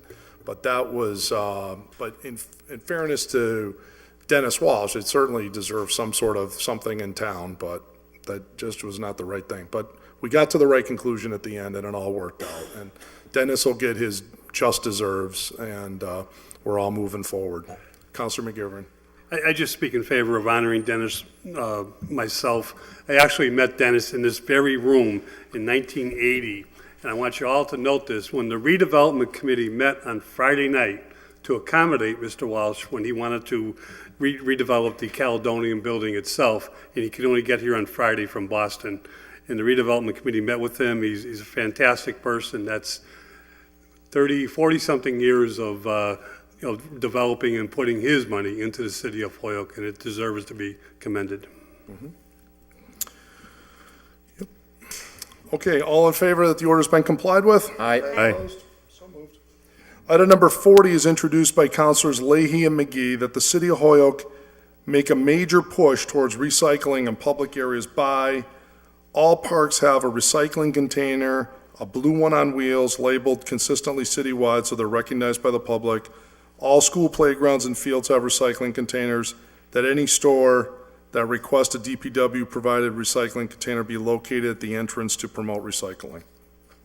Received, Councilor adopt, and send to the public safety with a copy, DPW, and the Parks and Rec. And the mayor. So And motion's been please made add and my name seconded to Kevin?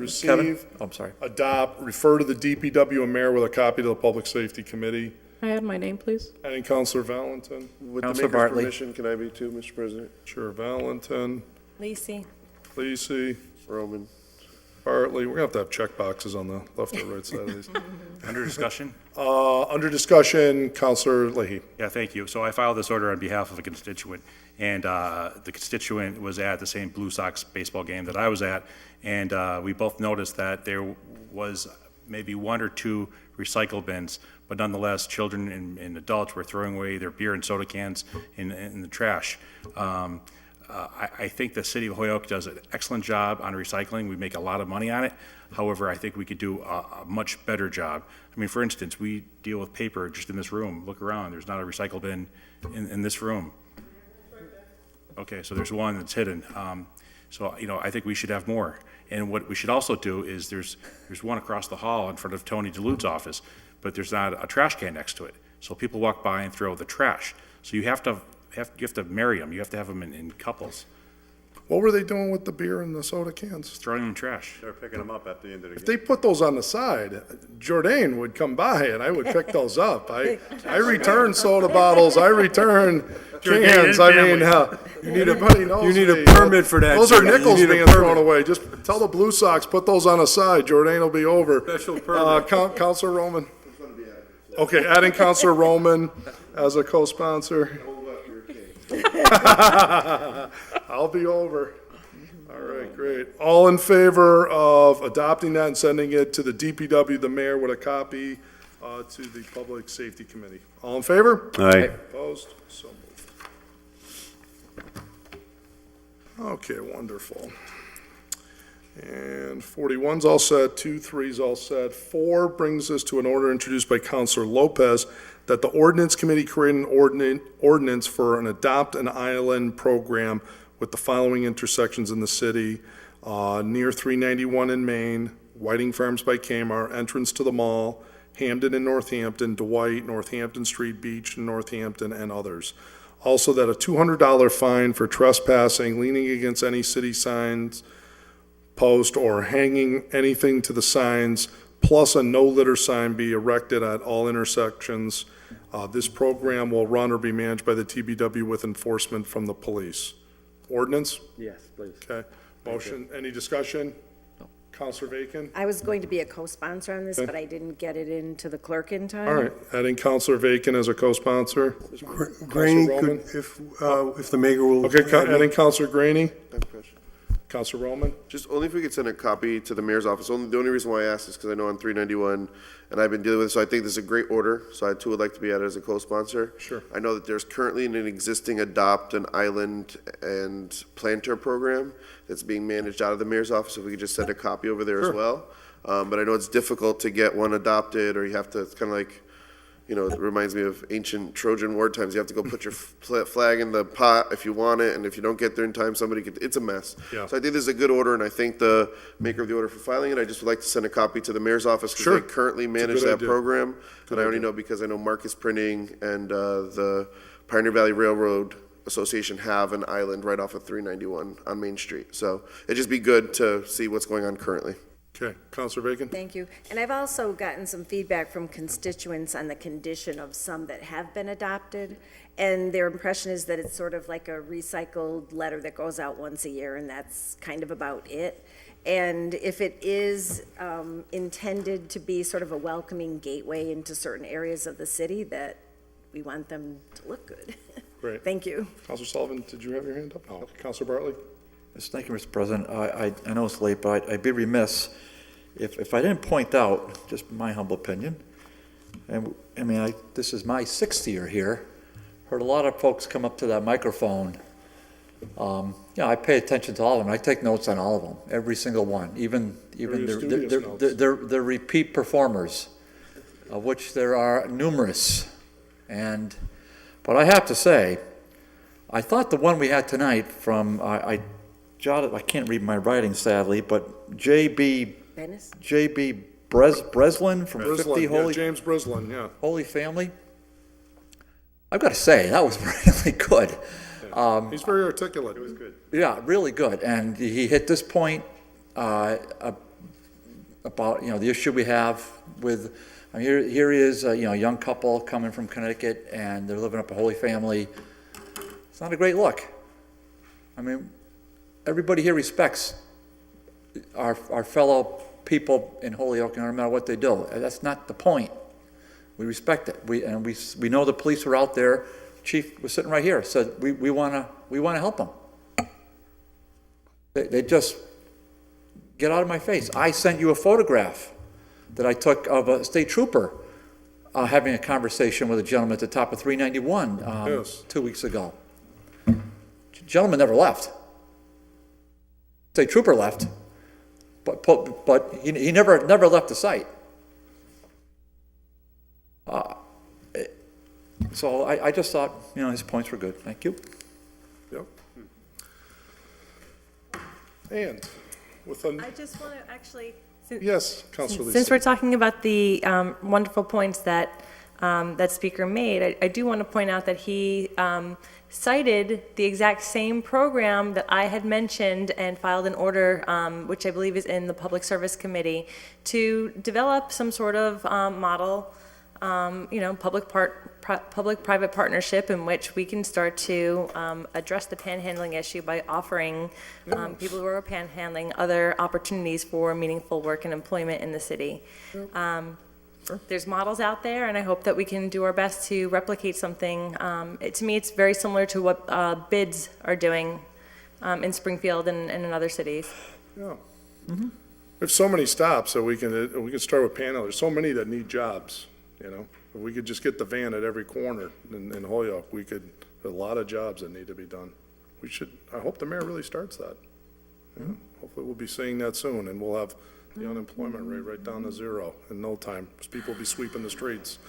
Counselor Sullivan. As long as we're going down this route, and good luck with it, you're going to have an empty van, because we've offered them jobs. I personally have offered them jobs Some of my employees have offered them jobs, even $30 to go mow the lawn, and it was no thanks. They make more money standing there, And no taxes. doing nothing.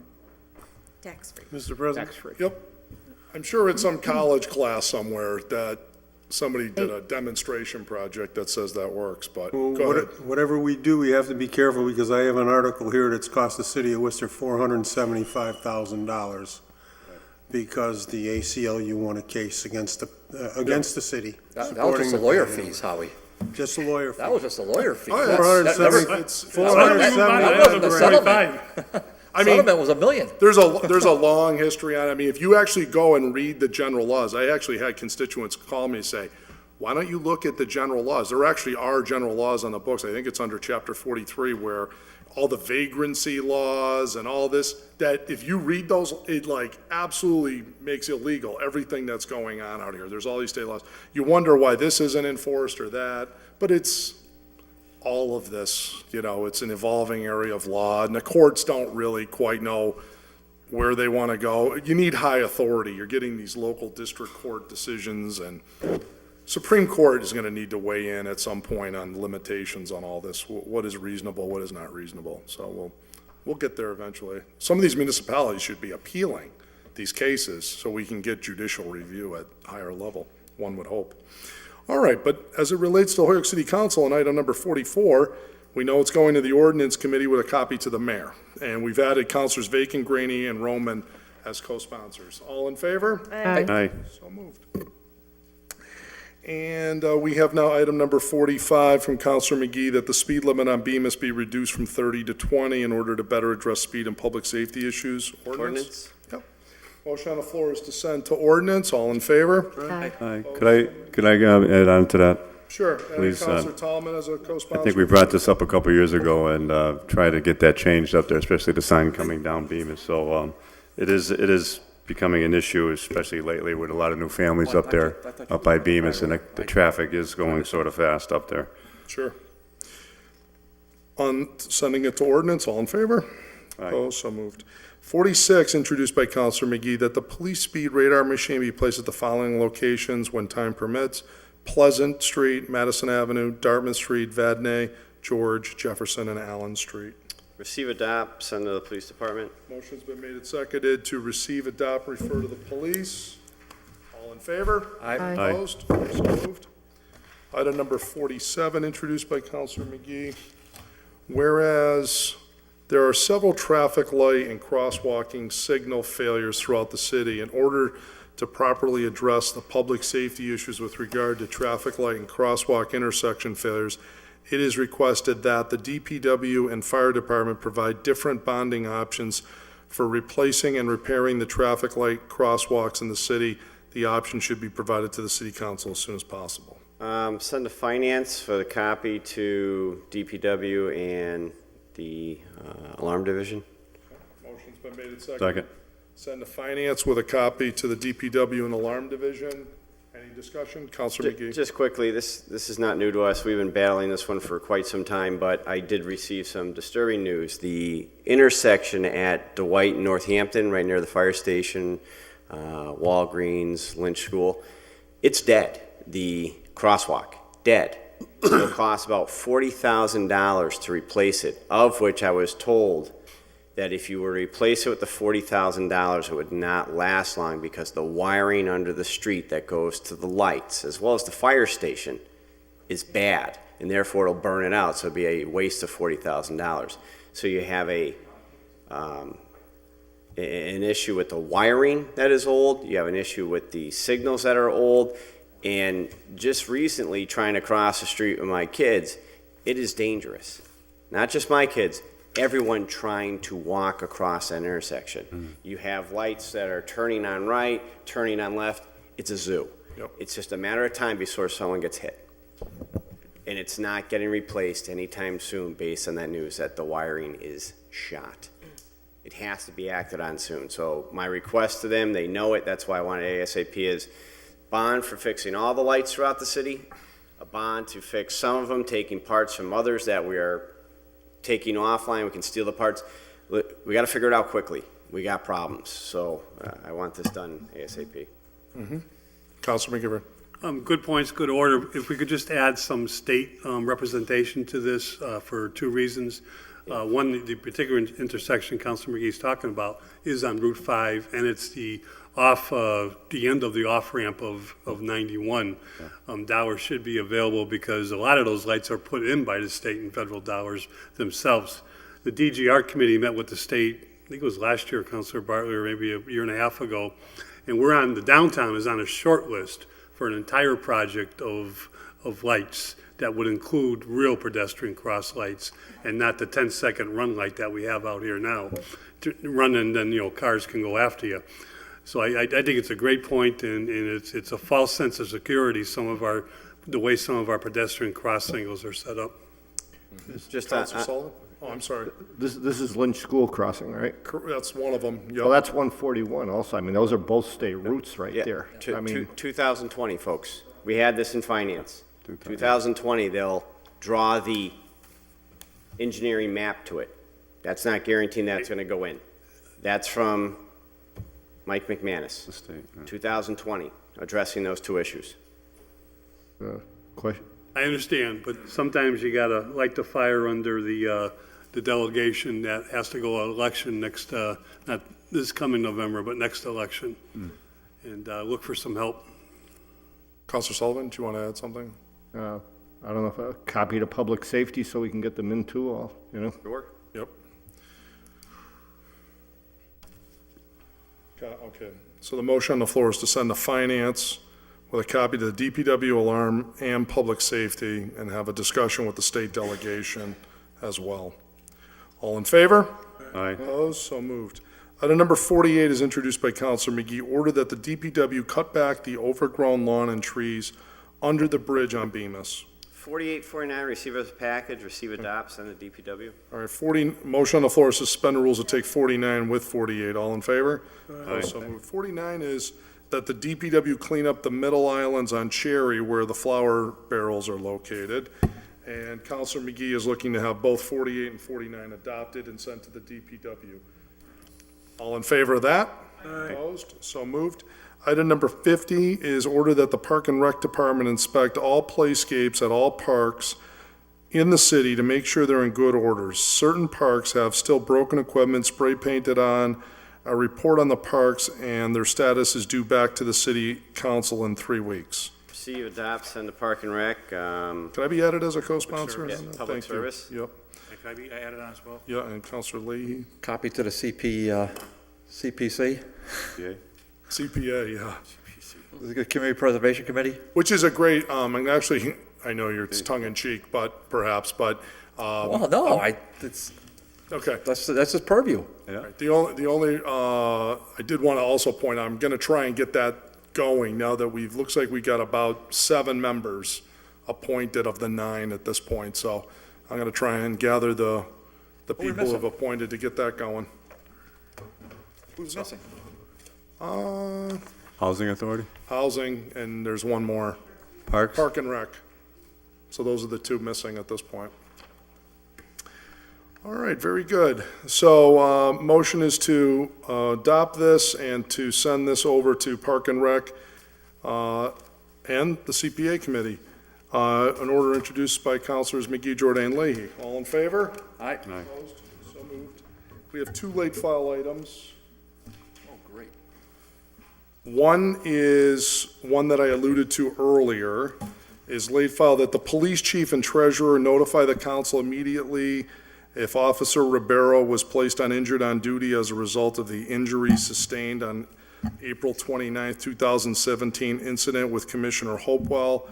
If he was, then has he returned to work? If so, what date did he return? Please also inform us of the cost of his pay for the time while he was on injured on duty. Please also inform us if there was any medical cost that the city is liable for to treat his injuries.